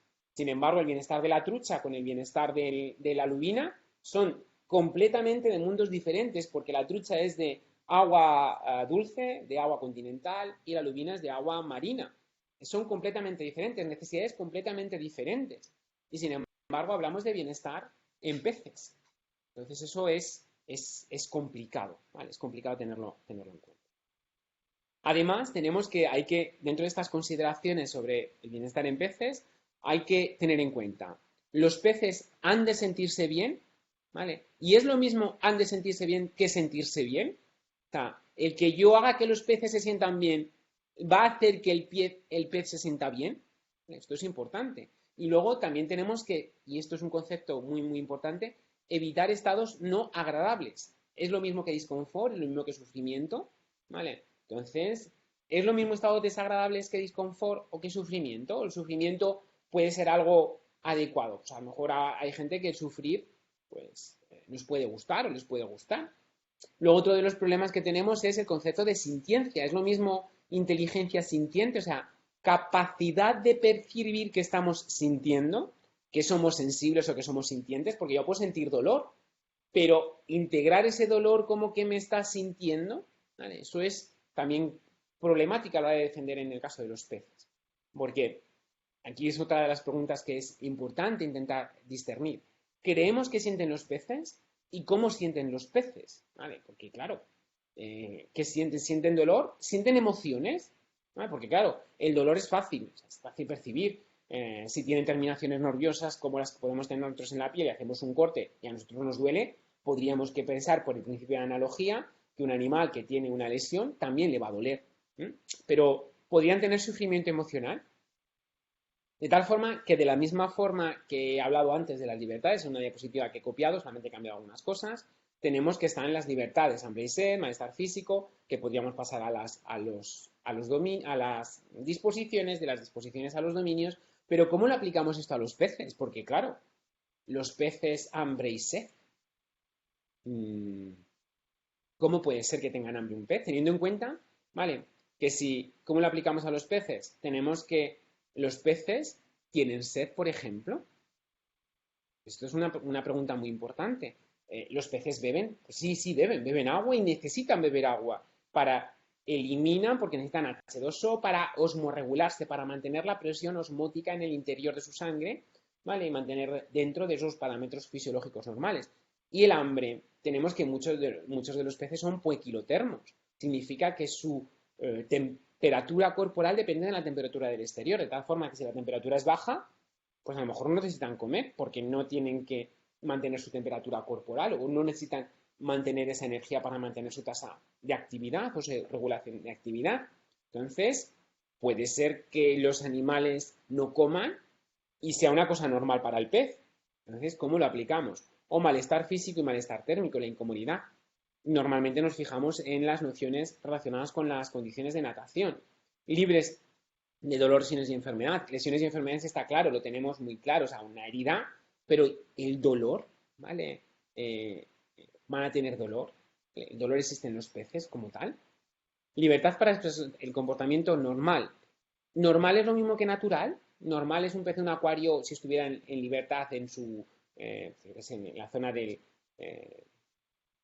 Caribe, por ejemplo, peces que se cogen, o de la zona de Baja California, peces que se recogen de esa zona. ¿Cuál es el normal? ¿El que está en un acuario, en una pecera? Si la pecera es más grande, ¿es el normal? ¿O cuántos metros cúbicos de agua tendría que tener para tener que sea el normal del individuo, que sea el natural del individuo? ¿Vale? O libres de miedo y angustia. ¿Existe en los peces el miedo? ¿Los peces tienen miedo? Parece ser que sí, pero ¿y angustia? ¿Vale? ¿Pueden tener angustia? De tal forma que muchas de estas condiciones se deben al mantenimiento de las instalaciones. Son los condicionantes los que nos están diciendo, ¿vale?, cómo se está afectando el bienestar de los animales. De tal forma que tenemos, pues eso, acuarios o equipamientos terrestres, que son los que nos están marcando una mayor importancia en las condiciones de mantenimiento de las especies y son los que realmente ponen en riesgo el grado de bienestar de los peces, las instalaciones, porque en esas instalaciones pues no vamos a permitir que los animales hagan determinadas actividades. De tal forma que tenemos una serie de condiciones de mantenimiento. ¿Cuáles son los principales? La calidad del agua, la hidrodinámica del sistema, el hábitat, las necesidades de comportamiento, la densidad de población, tipo de población, el medio donde se encuentran. Todo esto nos va a determinar cómo es la instalación que nos esté afectando al bienestar de los peces, ¿vale? Y luego las dos últimas, que son el transporte y el manejo que hagamos con ellos, y la alimentación o la nutrición, que son cruciales, ¿vale? ¿Sabemos lo que comen los peces? ¿O sabemos lo que come una especie en concreto? ¿O como una especie come una cosa, la otra tendrá que comer lo mismo? ¿Todos los peces son iguales? ¿Vale? Pero nosotros podríamos pensar que todos los humanos son iguales, ¿vale? Sí, pero las vacas y los humanos, o las vacas y los gorilas, o los humanos y las vacas, comemos lo mismo, ¿vale? Filogenéticamente estamos mucho más cerca que muchas especies dentro de los peces. Entonces, ahí hay gran problema. También tenemos la adaptabilidad de la especie, ¿vale? O de la especie o del individuo, porque puede ser que, digamos, una jaula de doradas en producción de doradas, o una jaula de perca del Nilo, ¿vale? De la tilapia. Las condiciones son diferentes y puede ser que unas especies no puedan estar con otras especies, asociados a cómo hemos hecho la domesticación, que a su vez está asociado con la genética, modificación de características genéticas en los individuos. También tenemos que la respuesta de estrés en los peces es diferente a lo que tenemos en los humanos, lo que pensamos en los mamíferos, porque ellos tienen como tres ejes diferentes de valoración de la respuesta de estrés. Ellos no tienen, por ejemplo, glándulas suprarrenales, lo cual hace que se diferencien de otra forma. Tienen otros ejes diferentes, tienen un sistema inmunológico en la piel muy importante que está también relacionado con la posible liberación de cortisol a nivel de la piel. Entonces esos ejes de respuesta de estrés son diferentes a los humanos y no tienen las mismas estructuras nerviosas que podríamos tener los humanos o podríamos decir los mamíferos. También es importante los tratamientos de salud, prevención o terapéutico. ¿Podemos hacer prevención de determinadas patologías cuando hacemos manejo de ellos? Sabemos que, pues, a la hora de clasificar en peces, en doradas, a la hora de clasificar peces, pues los metemos por unas tuberías que se van aspirando y pueden afectar a la piel. Lo que hacemos es, pues le hago un tratamiento preventivo, pero a lo mejor lo que hay que hacer es diseñar mejor el sistema para que no aparezcan esas lesiones en las pieles. O hay que trabajar de tal forma que no tengamos que clasificar a las doradas o no tengamos que hacer determinadas pautas de manejo que de forma rutinaria se hacen por cuestiones relacionadas con los sistemas de producción. Entonces, eso es importante tenerlo en cuenta. Dentro de esas condiciones o esas condiciones de mantenimiento de las instalaciones, lo más importante en los peces son las condiciones de agua.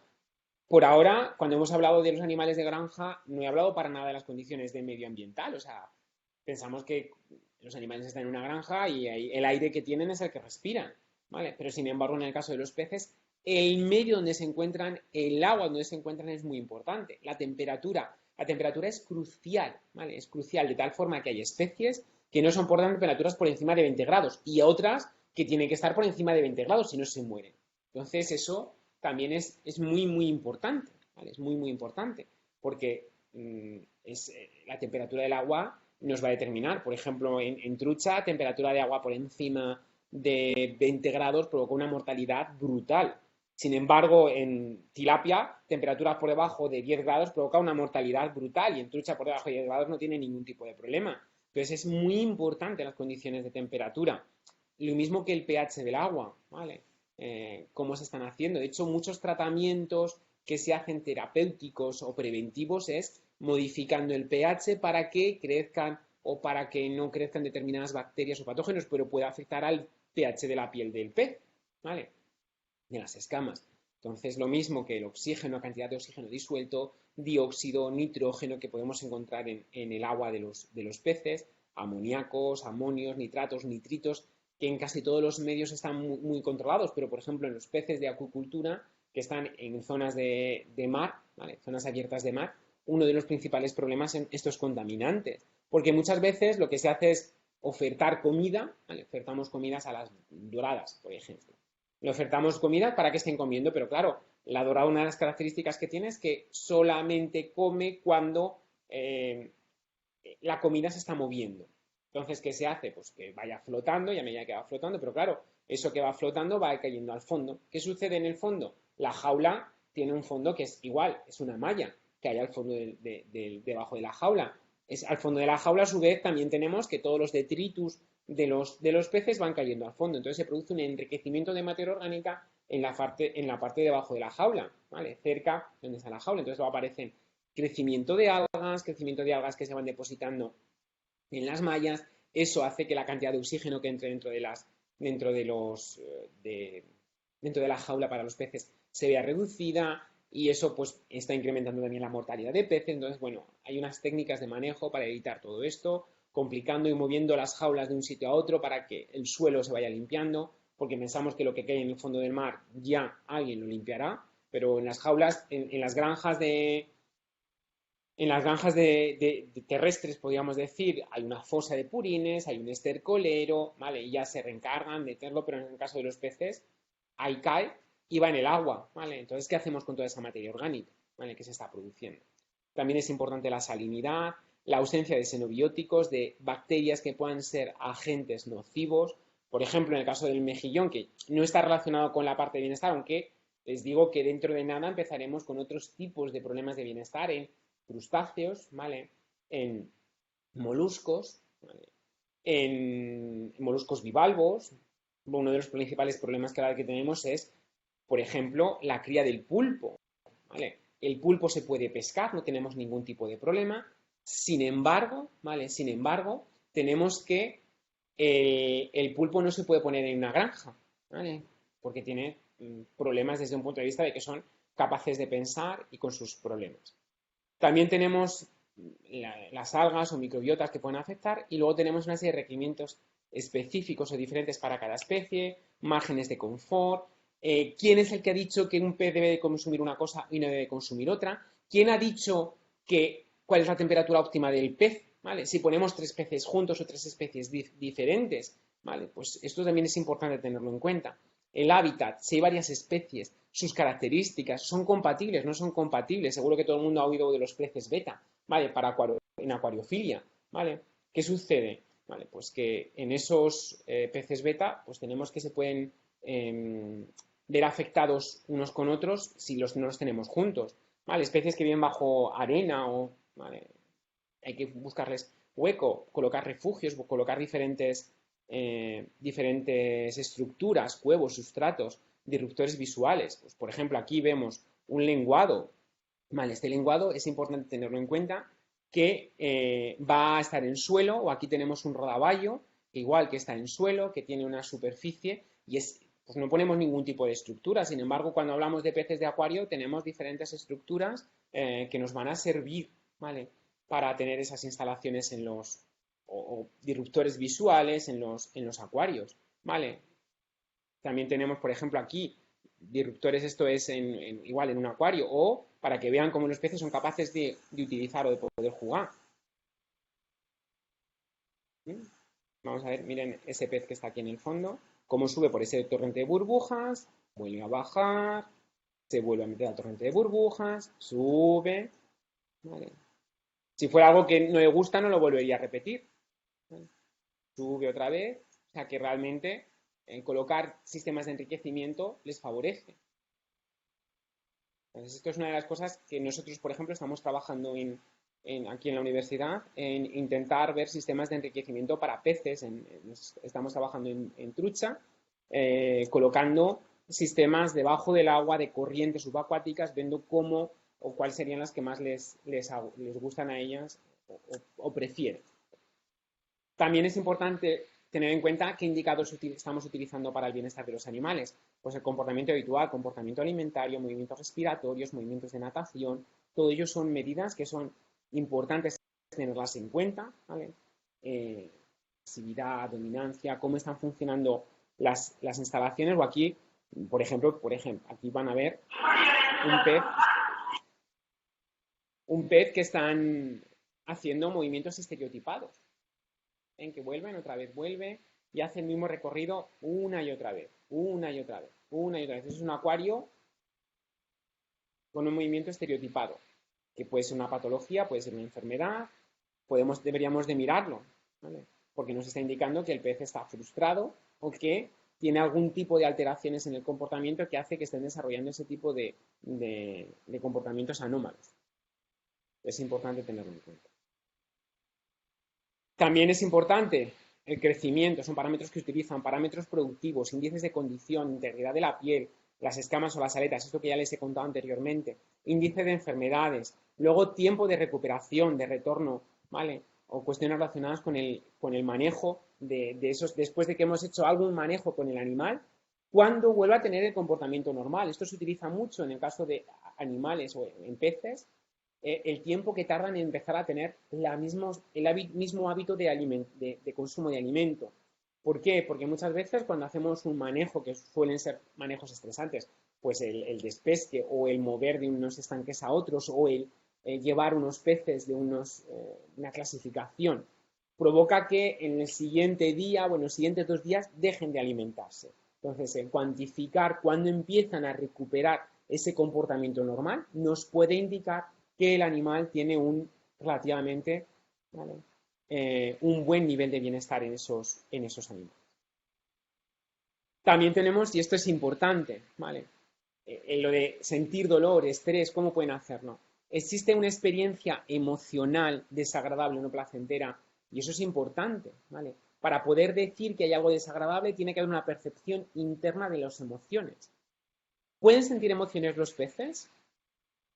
¿Tenemos que los peces tienen capacidad de tener memoria, capacidad de aprendizaje? ¿Podemos entrenarles?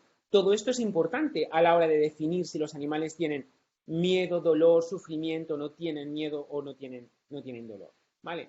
Entonces, para esto, pues, podemos decir que sí que tienen una capacidad específica porque son capaces de aprender cómo tiene que ser la migración en estado natural. Por lo tanto, si son capaces de aprender cuál tiene que ser la migración, pues tienen una memoria, una capacidad de poder aprender determinadas cosas, para que vean cómo podemos enseñar a un pez. Este es un vídeo muy interesante.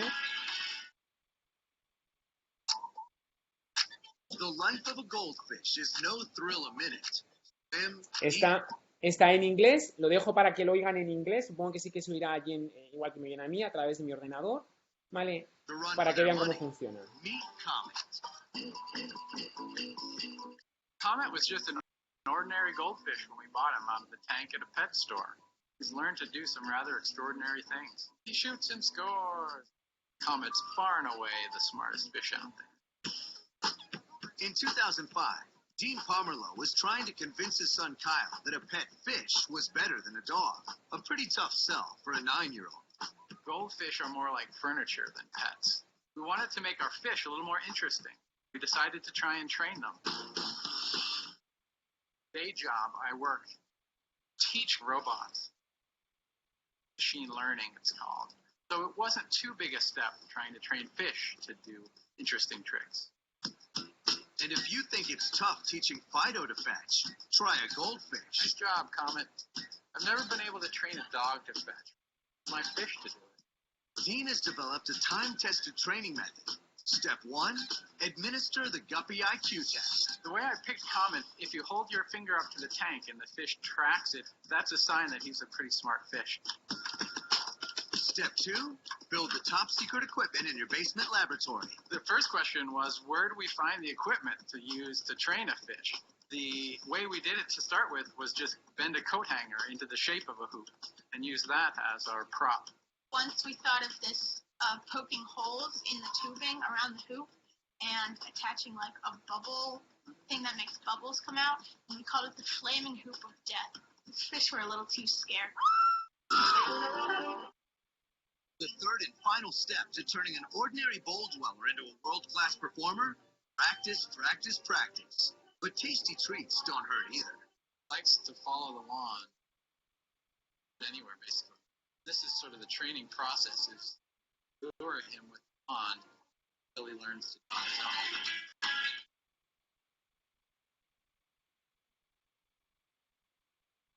De tal forma que ya han visto que los peces son capaces de poder enseñarles cosas, lo cual es algo muy, muy interesante. Porque si son capaces de aprender, ¿podrían tener emociones los peces? Es una de las preguntas cruciales. De tal forma que, bueno, pues sí. Parece que hay evidencias de que sí que tienen capaces de tener emociones similares a los vertebrados. Pero, vale, en un principio tenían lo que se consideraba como respuesta de miedo, pero posteriormente se ha visto que no es una respuesta de miedo igual que los vertebrados, porque tenemos que las estructuras neurológicas que nos indicarían por principios de analogía que tienen esa sensación de miedo no son iguales que las que tienen los vertebrados. Entonces no podemos llegar a asemejarlas y aparece lo que se denomina like fear, ¿vale? O fear-like, o sea, como si fuera miedo. No es miedo tal cual, sino son estados de como si fuera miedo. Además, tenemos que son capaces de tener relaciones sociales entre ellos bastante complejas, son bastantes de tener comunicación entre ellos, lo cual nos está indicando que sí que tienen una gran capacidad de poder llevar a cabo aprendizajes. De tal forma que, ¿cómo pueden tener capacidad de sentir el dolor? Bueno, pues se ha visto que tienen respuestas aversivas, lo cual nos está indicando que se ha comprobado que si nosotros colocamos, por ejemplo, un campo eléctrico en un punto, hace que los peces no quieran pasar por ahí porque es algo negativo, aunque en el otro lado sea algo muy bueno, ¿vale? No pasan, lo cual indica que tienen esa aversión, o vemos peces que cambian de color asociados a situaciones de alarma, o liberan determinados compuestos que nos está indicando que hay algo que es negativo, ¿vale? Por ejemplo, el cortisol es una de las medidas que más se utiliza. Y tenemos que son capaces, ¿vale?, de recordar experiencias por estímulos pasados. De tal forma que la respuesta frente a estímulos negativos, el gran inconveniente es que no es tan fácil de asimilar como podemos encontrar en un mamífero, ¿vale? Porque tú por la cara podemos ver si el animal está triste, está contento, como tenga las orejas para arriba, para abajo, dados un vuelta, dados al otro, pero aquí los peces lo único que hacen es abrir la boca, ¿vale?, y mover, ¿vale?, los opérculos para poder respirar. Entonces, tenemos que eso nos dificulta, ¿vale? Nos dificulta ver esas capacidades de poder realizar cosas con ellos. Pero sí que se les aprende y se están desarrollando diferentes métodos para intentar cuantificar esos niveles de bienestar. De tal forma, y ya por último, que creo que ya llevo 1 hora y media hablando por mi parte, lo que me es interesante que lean es que dentro del concepto moral, la falta de certeza de la existencia de dolor, como lo conocemos para los humanos, ¿vale?, no nos libera a las personas de ser responsables morales de las influencias directas que tengamos sobre los peces. Por lo tanto, tenemos que ser justos y tenemos que intentar minimizar en todo lo posible el estrés o los daños físicos a los peces. ¿Vale? Importantísimo, aunque pensemos que los peces no sufren, que nos da igual, y esto podemos pasarlos a las especies filogenéticamente, podemos decir, menos evolucionadas. Crustáceos, moluscos, cefalópodos, ¿vale? Y eso nos está llevando a este tipo de problemas que os he dicho. En el caso del pulpo, uno de los problemas que tenemos es que se puede pescar, ¿vale? Con los problemas que tenemos de cómo matamos al pulpo una vez que lo hemos pescado para consumo humano, pero se están poniendo muchos problemas relacionados a criar el pulpo en una granja para tener pulpos o para llevar a cabo el desarrollo de pulpos. Pensar que en especies de producción, creo que por ahora hay unas 47 especies diferentes que se saben el ciclo biológico completo y se están obteniendo para producción de peces, ¿vale? Producción de peces para consumo humano. Luego hay otras muchísimas especies que se conoce su ciclo biológico para acuariofilia, en lo cual hay en acuicultura, podemos decir, o en piscicultura, porque en peces se habla de piscicultura, la cantidad de especies es muchísimo más grande que lo que podríamos hablar en mamificultura, que es la cría de todos los mamíferos. Hay menos mamíferos que se conocen en cuanto a las cuestiones relacionadas con la producción. Y ya, muchísimas gracias por su atención. ¿Vale? Ahí tienen mi dirección de correo electrónico. Cualquier duda, me mandan un correo, intento resolverlas. Yo he visto que habían hecho una pregunta a través del chat. Si, Elizabeth, si... He visto una, la he abierto mientras tanto. Cuando se me iban los ojos de la pantalla, he visto que me estaban mandando ahí. Y sí, claro. entonces, no iba a contestar entre medias, entonces voy a leer. ¿Quiere que se la lea o usted puede? Bueno, la voy leyendo yo. Una de las primeras es: ¿qué repercusión conlleva el no cumplimiento de las reglamentaciones de bienestar animal? Bueno, pues el no cumplimiento en principio son sanciones. De hecho, se están, por cuestiones relacionadas con bienestar, ahora mismo, la semana pasada, ha habido ya sentencias por maltrato animal con penas de cárcel, ¿vale?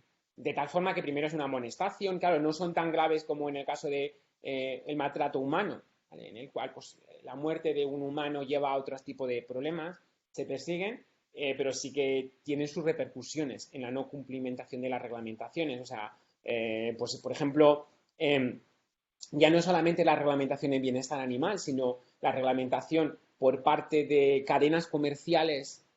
Por ejemplo, hay diferentes cadenas comerciales que ya han decidido que no venden, por ejemplo, huevos de gallinas procedentes de jaula. Pues ya estás haciendo que tu cuota de mercado se vea reducida. Como produzcas huevos de jaula, pues va a haber gente que no va a poder venderlos. Luego, ¿existen multas o tipo de sanciones que se apliquen cuando alguna empresa no cumple la normativa?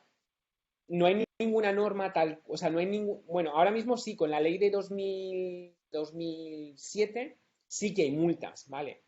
Porque ya se han incluido dentro del Código Penal, ¿vale? Entonces sí que se ha sancionado, o sea, en el caso de España, para poder sancionar, tiene que haber una ley y la ley ya se aprobó, de tal forma que aunque la reglamentación era anterior, en que se decía cuál era que si la sanción era, o sea, si el incumplimiento era grave, leve, ¿vale? Por algún tipo de normativas, ahora desde que está con la ley es sancionable y se multan, ¿vale? Tienen que pagar multas, pues pueden ser que sean irrisorias, pues de 600, 700 euros, pero sí que se multan, ¿vale? Sí que se multan, y ya he dicho, muchas veces el no cumplir la norma ya, sobre todo en productos de origen animal, ahora ya todas las empresas aquí en España van con el sello de bienestar animal en granja de leche, porque si no, la cuota de mercado ya les afecta, ¿vale? Ya les afecta. Entonces, interesante lo que comenta sobre la producción intensiva. Pues al menos en la piscicultura y acuicultura en general, el objeto de la producción intensiva e hiperintensiva, sin considerar, sin ninguna de las perspectivas ¿vale? que mencionabas en cuanto a la contaminación. Es otro de los principales problemas. En Noruega tuvieron un grave problema con la producción de salmón. Decayó mucho la venta de salmón, asociado a que empezaron a ver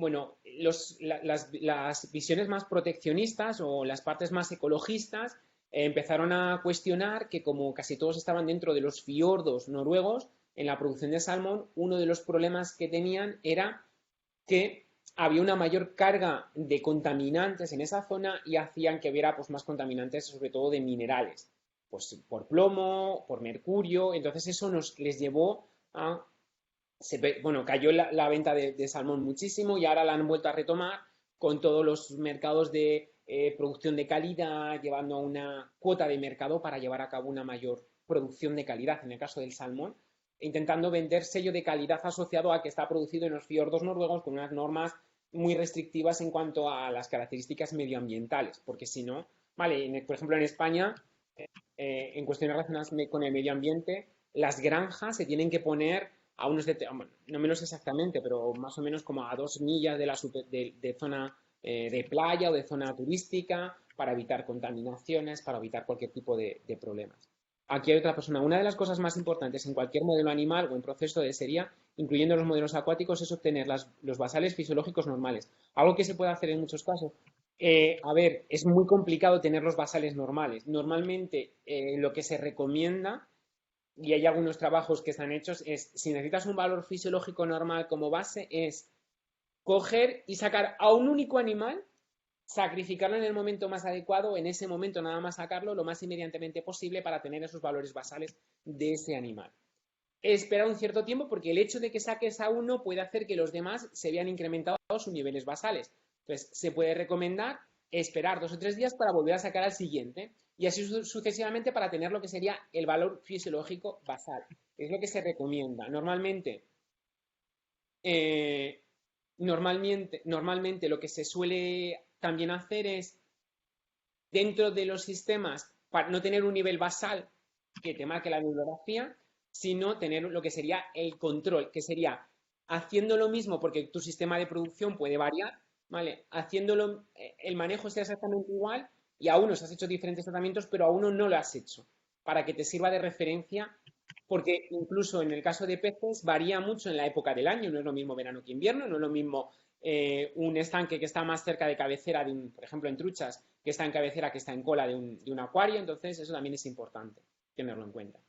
¿Puedes hablar sobre los congresos científicos especializados sobre modelos animales acuáticos? Hay diferentes, el FIS, nosotros, ¿cuál es el que vamos ahora? De producción animal tenemos, el FIS Aqua, es que no me salen los nombres, ¿vale?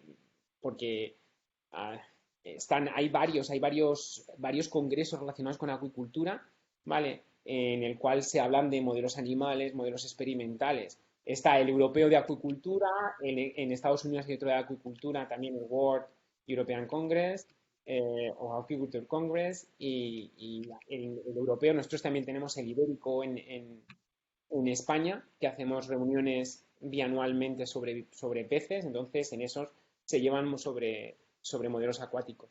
¿Vale? Luego también hay de acuaricultura.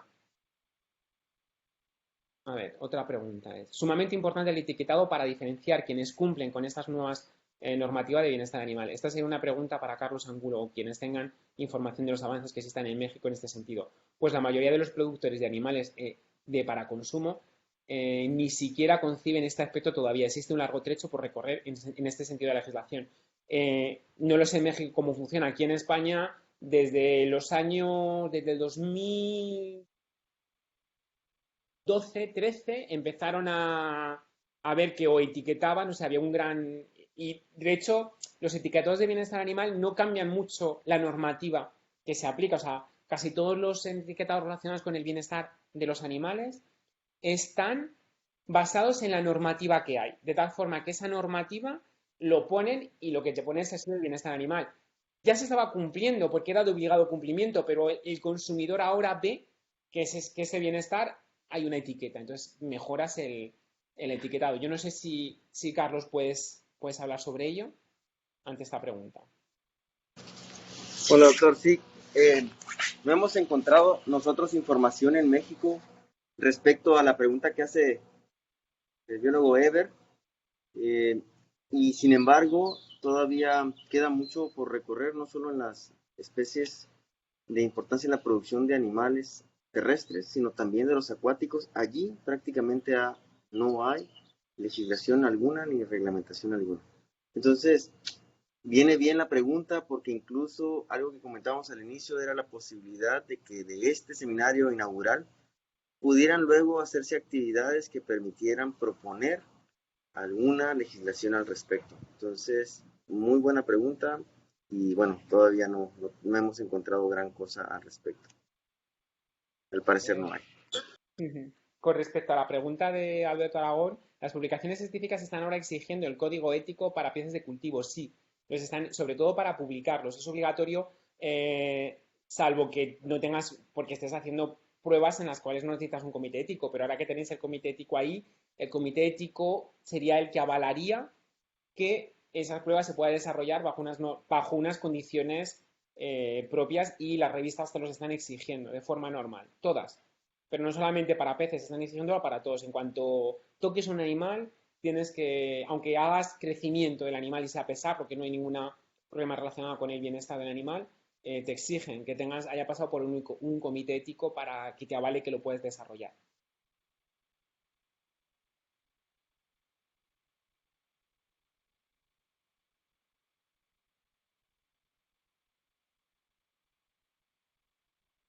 ¿Alguien tiene algún otro comentario, pregunta?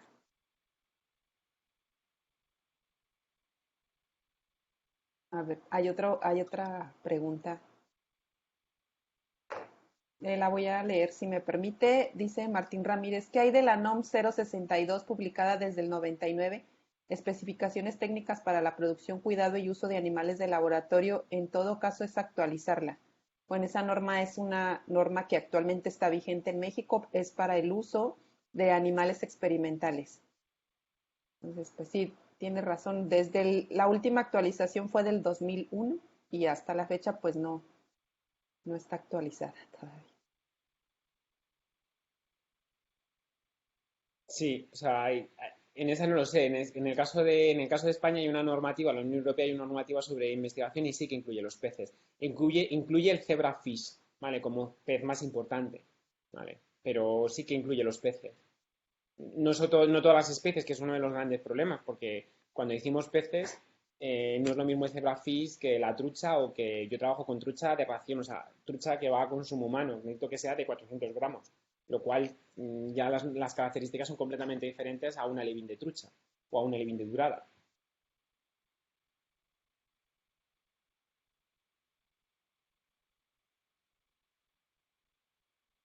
Sí, Pone que se... claro.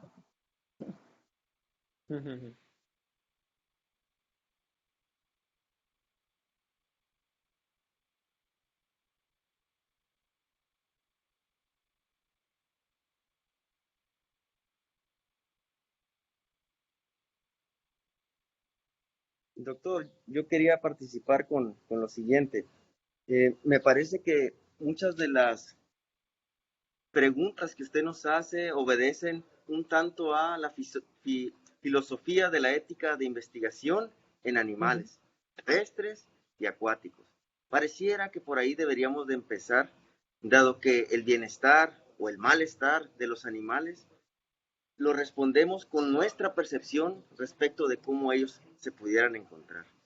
Y es particularmente relevante hacer las preguntas correctas para buscar las respuestas correctas que permitan legislar o proponer formas de poder cultivar o criar a los animales.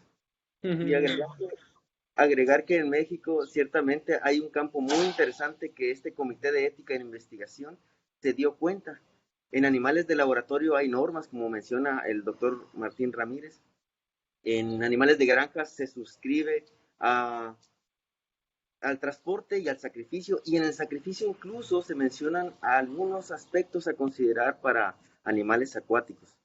Pero más allá no hemos encontrado algo más, y bueno, por lo mismo, este grupo que ahorita está aquí en el CIMNOR pudiera ser parte importante de empezar a proponer o empezar a dialogar sobre estas preguntas que nos puedan llevar a proponer algo en México. Sería todo de mi parte, además de agradecerle, doctor, nuevamente la oportunidad que nos brinda con su visión ampliada del bienestar animal.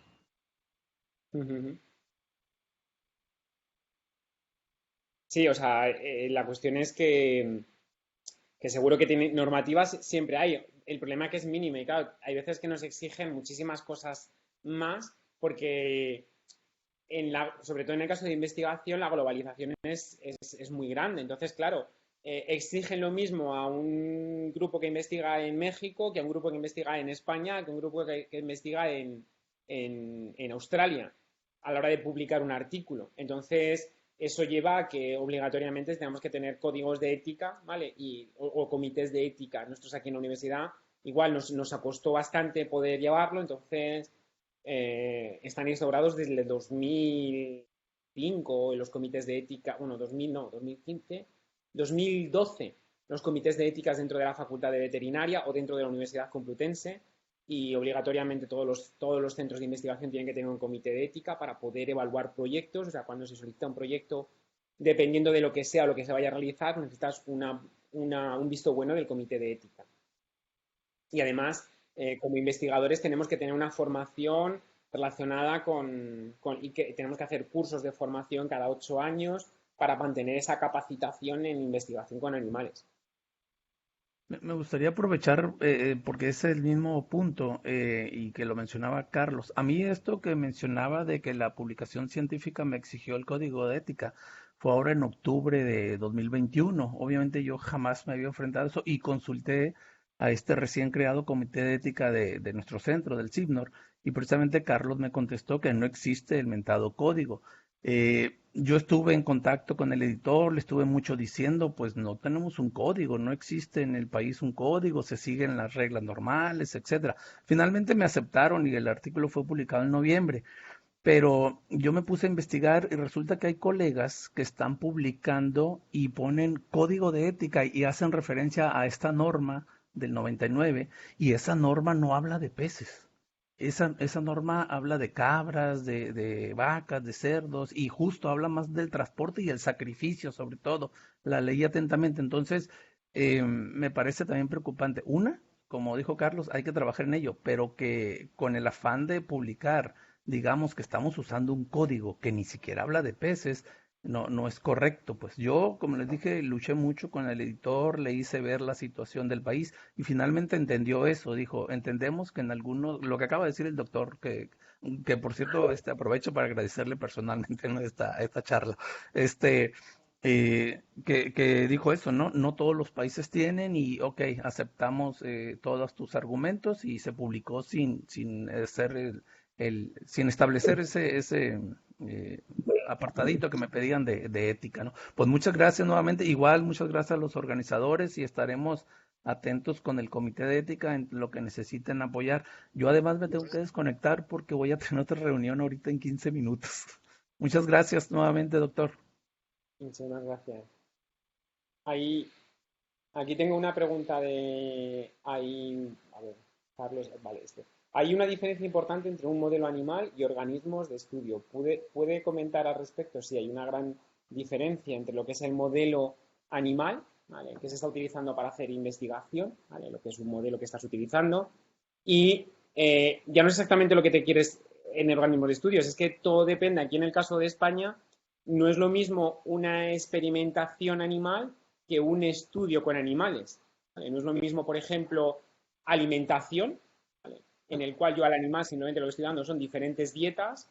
Entonces todo depende de la persona que esté evaluándolo. Entonces hay veces que dices, bueno, si yo le estoy dando una dieta normal y lo que he hecho es sustituir una proteína de soja por una proteína de guisante, ¿vale? Entonces realmente yo no estoy haciendo ningún problema, ninguna experimentación, porque que se considera una experimentación en el caso de España, en el caso de la Unión Europea también lo marca así, cuando al animal se le somete a un dolor superior o igual a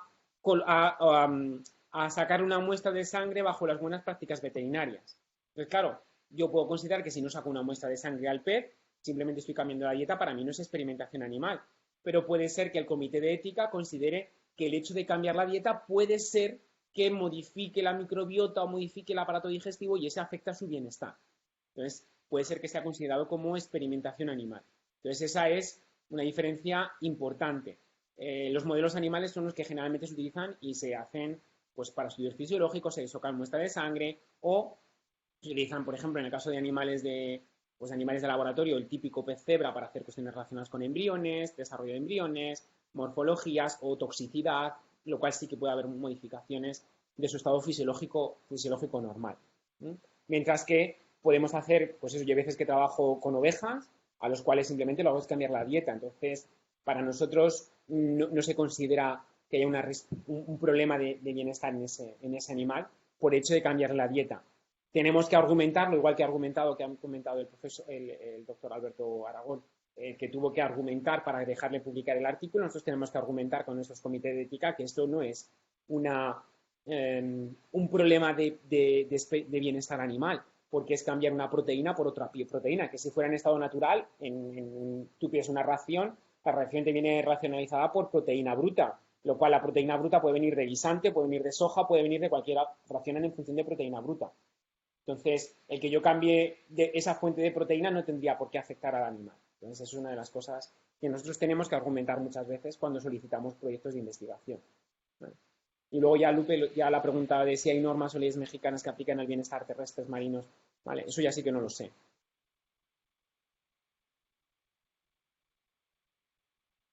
Sí, bueno. Adelante. Sí, bueno.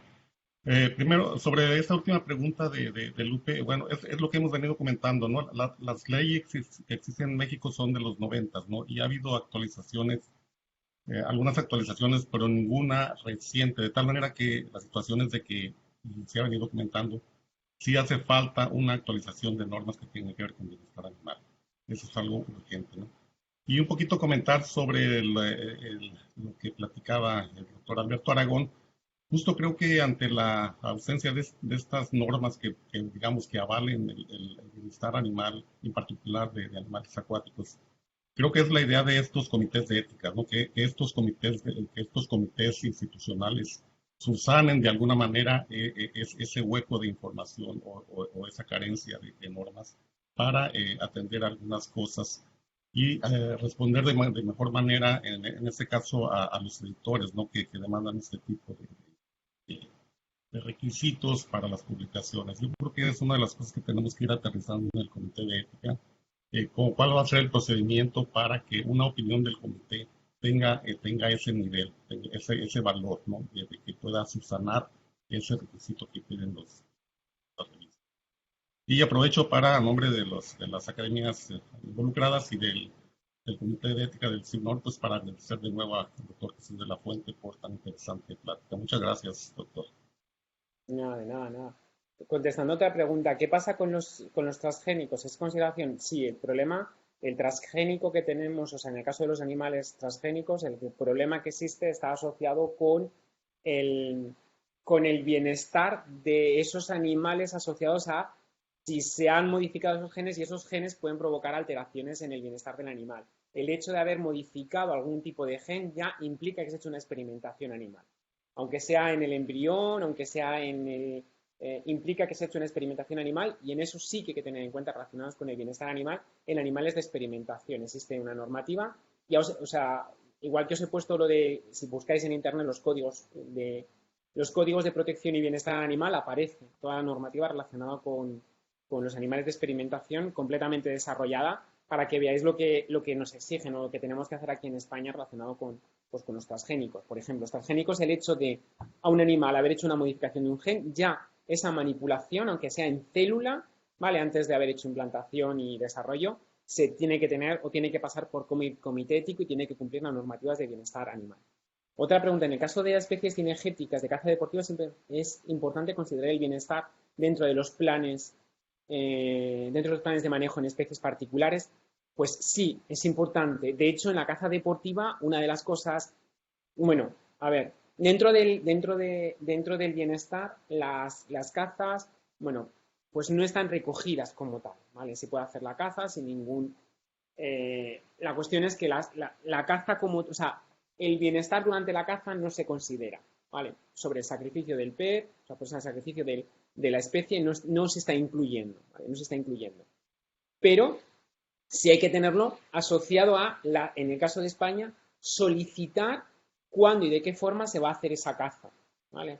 Porque no se puede cazar en cualquier momento, está más restringido, no una norma de bienestar, sino una norma de sostenibilidad de la especie, de mantenimiento de la especie, ¿vale? Y en el caso de las cazas, en el caso de Europa, la caza como tal no está recogida en ninguna normativa, está recogida como desde un punto de vista de bienestar, ¿vale? Desde un punto de vista de bienestar. Está recogida desde un punto de vista de sostenibilidad de especie, de mantenimiento de especies, ¿vale? Y en esa, la caza como tal con fusil está admitido dentro del reglamento de sacrificio como un sistema de caza o sea, como un sistema de sacrificio de animales. Y después, aquí cómo opera el comité de ética, sobre todo cuando no tengo ni idea. Ahí ya no sé cómo funciona vuestro comité de ética.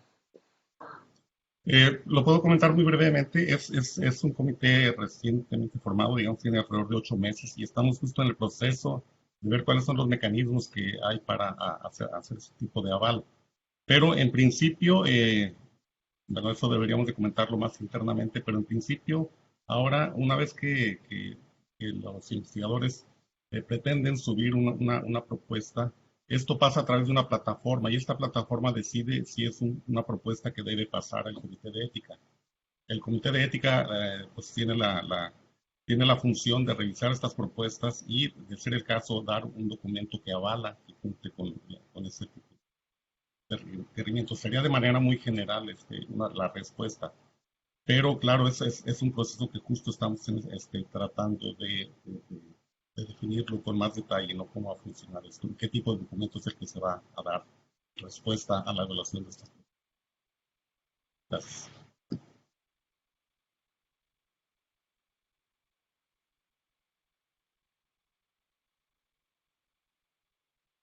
Gracias. ¿Alguien más tiene alguna pregunta o comentario para el doctor Jesús?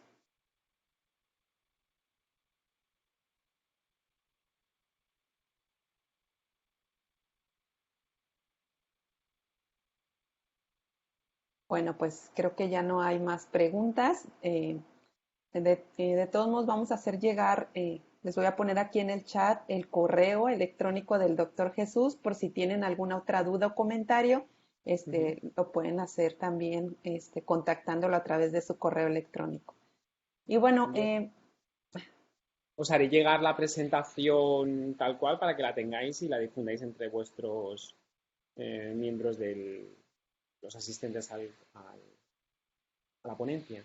La ponencia se está grabando y la grabación también va a tener acceso, le voy a hacer llegar también el link, va a tener acceso libre a través de las redes sociales del CIBNOR por si alguien quiere volver a verla, pues ahí va a estar disponible.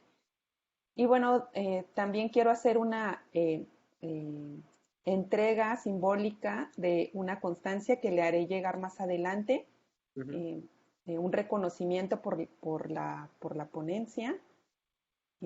Esto es a través del Comité de Ética en Investigación, en coordinación con las Academias de Ciencias Agrícolas, de Biología Marina y Acuicultura, se le otorga el presente reconocimiento al doctor Jesús de la Fuente Vázquez por haber presentado la ponencia titulada Bienestar Animal, La Paz, Baja California Sur, a 30 de mayo del 2022. Posteriormente le haré llegar de manera oficial, junto con todas las firmas, ya cuando recabemos todas las firmas de los representantes de las academias y del presidente del comité, oficialmente la constancia. Muchísimas gracias, doctor, por la ponencia del día de hoy. Y pues reitero mis gracias a vosotros por haberme permitido, ¿vale?, transmitir desde España a México las cuestiones relacionadas con el bienestar. No sé si ha sido una charla muy profunda, menos profunda, pero yo creo que son nociones importantísimas relacionadas con el bienestar que además yo creo que os sirven de base como sistemas de poder ver hasta dónde llega, y sobre todo las direcciones web que os he dejado ahí del código de bienestar, ahí viene recogido todo, ¿sabes? Además es internet, está abierto, en sistema abierto para que puedan tener acceso a todos. Viene por comunidades autónomas, por especie, por bloque, ¿vale? Lo cual es muy, muy importante desde el punto de vista del bienestar, que viene ahí, a su vez, a partir de ahí se puede llegar a toda la normativa del Consejo de Europa, de la Unión Europea, y que veáis toda información, igual que la de transporte, ¿vale? Las normas que vienen ahí son muy claras, a nivel didáctico son muy buenas para poder formar a la gente en relación con el bienestar en el transporte. Claro que sí. Muchísimas gracias, doctor. Vale. No sé si el doctor Carlos o el doctor Ricardo quieran dar algunas otras palabras para cerrar el evento. El doctor Ricardo, ¿qué les parece? Es nuestro presidente Claro del que Comité sí. de Ética. No, muchas gracias. No, pues solo reiterar nuestro agradecimiento al doctor Jesús de la Fuente por tan interesante charla. Creo que fue una muy buena elección para apadrinar esta serie de actividades que hemos estado programando dentro de este comité. Y aprovechar también para la comunidad, pues decirles, ¿no? que estamos en el ejercicio de armar este comité y que son bienvenidas todas las sugerencias, ¿no? Y también estamos ahí atentos a preguntas o dudas que ya de manera interna puedan ir saliendo.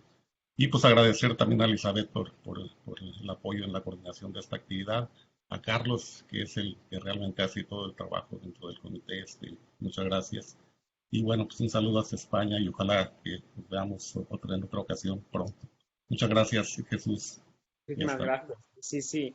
Yo encantadísimo de poder incluso asistir allí o que algunos de sus miembros vengan aquí a España a hacer una estancia o poder ir yo a visitarles allí en el centro, que por lo que he visto a través de la página web suya es muy interesante. Además estamos haciendo cosas relacionadas con peces ahora mismo, con trucha y cosas de estas y queremos hacer una cosa de camarón y tal y puede ser muy interesante. Sí, Claro que sí. creo que no se descartaría la posibilidad de hacer alguna reunión ya presencial, ¿verdad? Para aspectos de tal. Estamos en proceso de ir aprendiendo, para todos es algo nuevo realmente.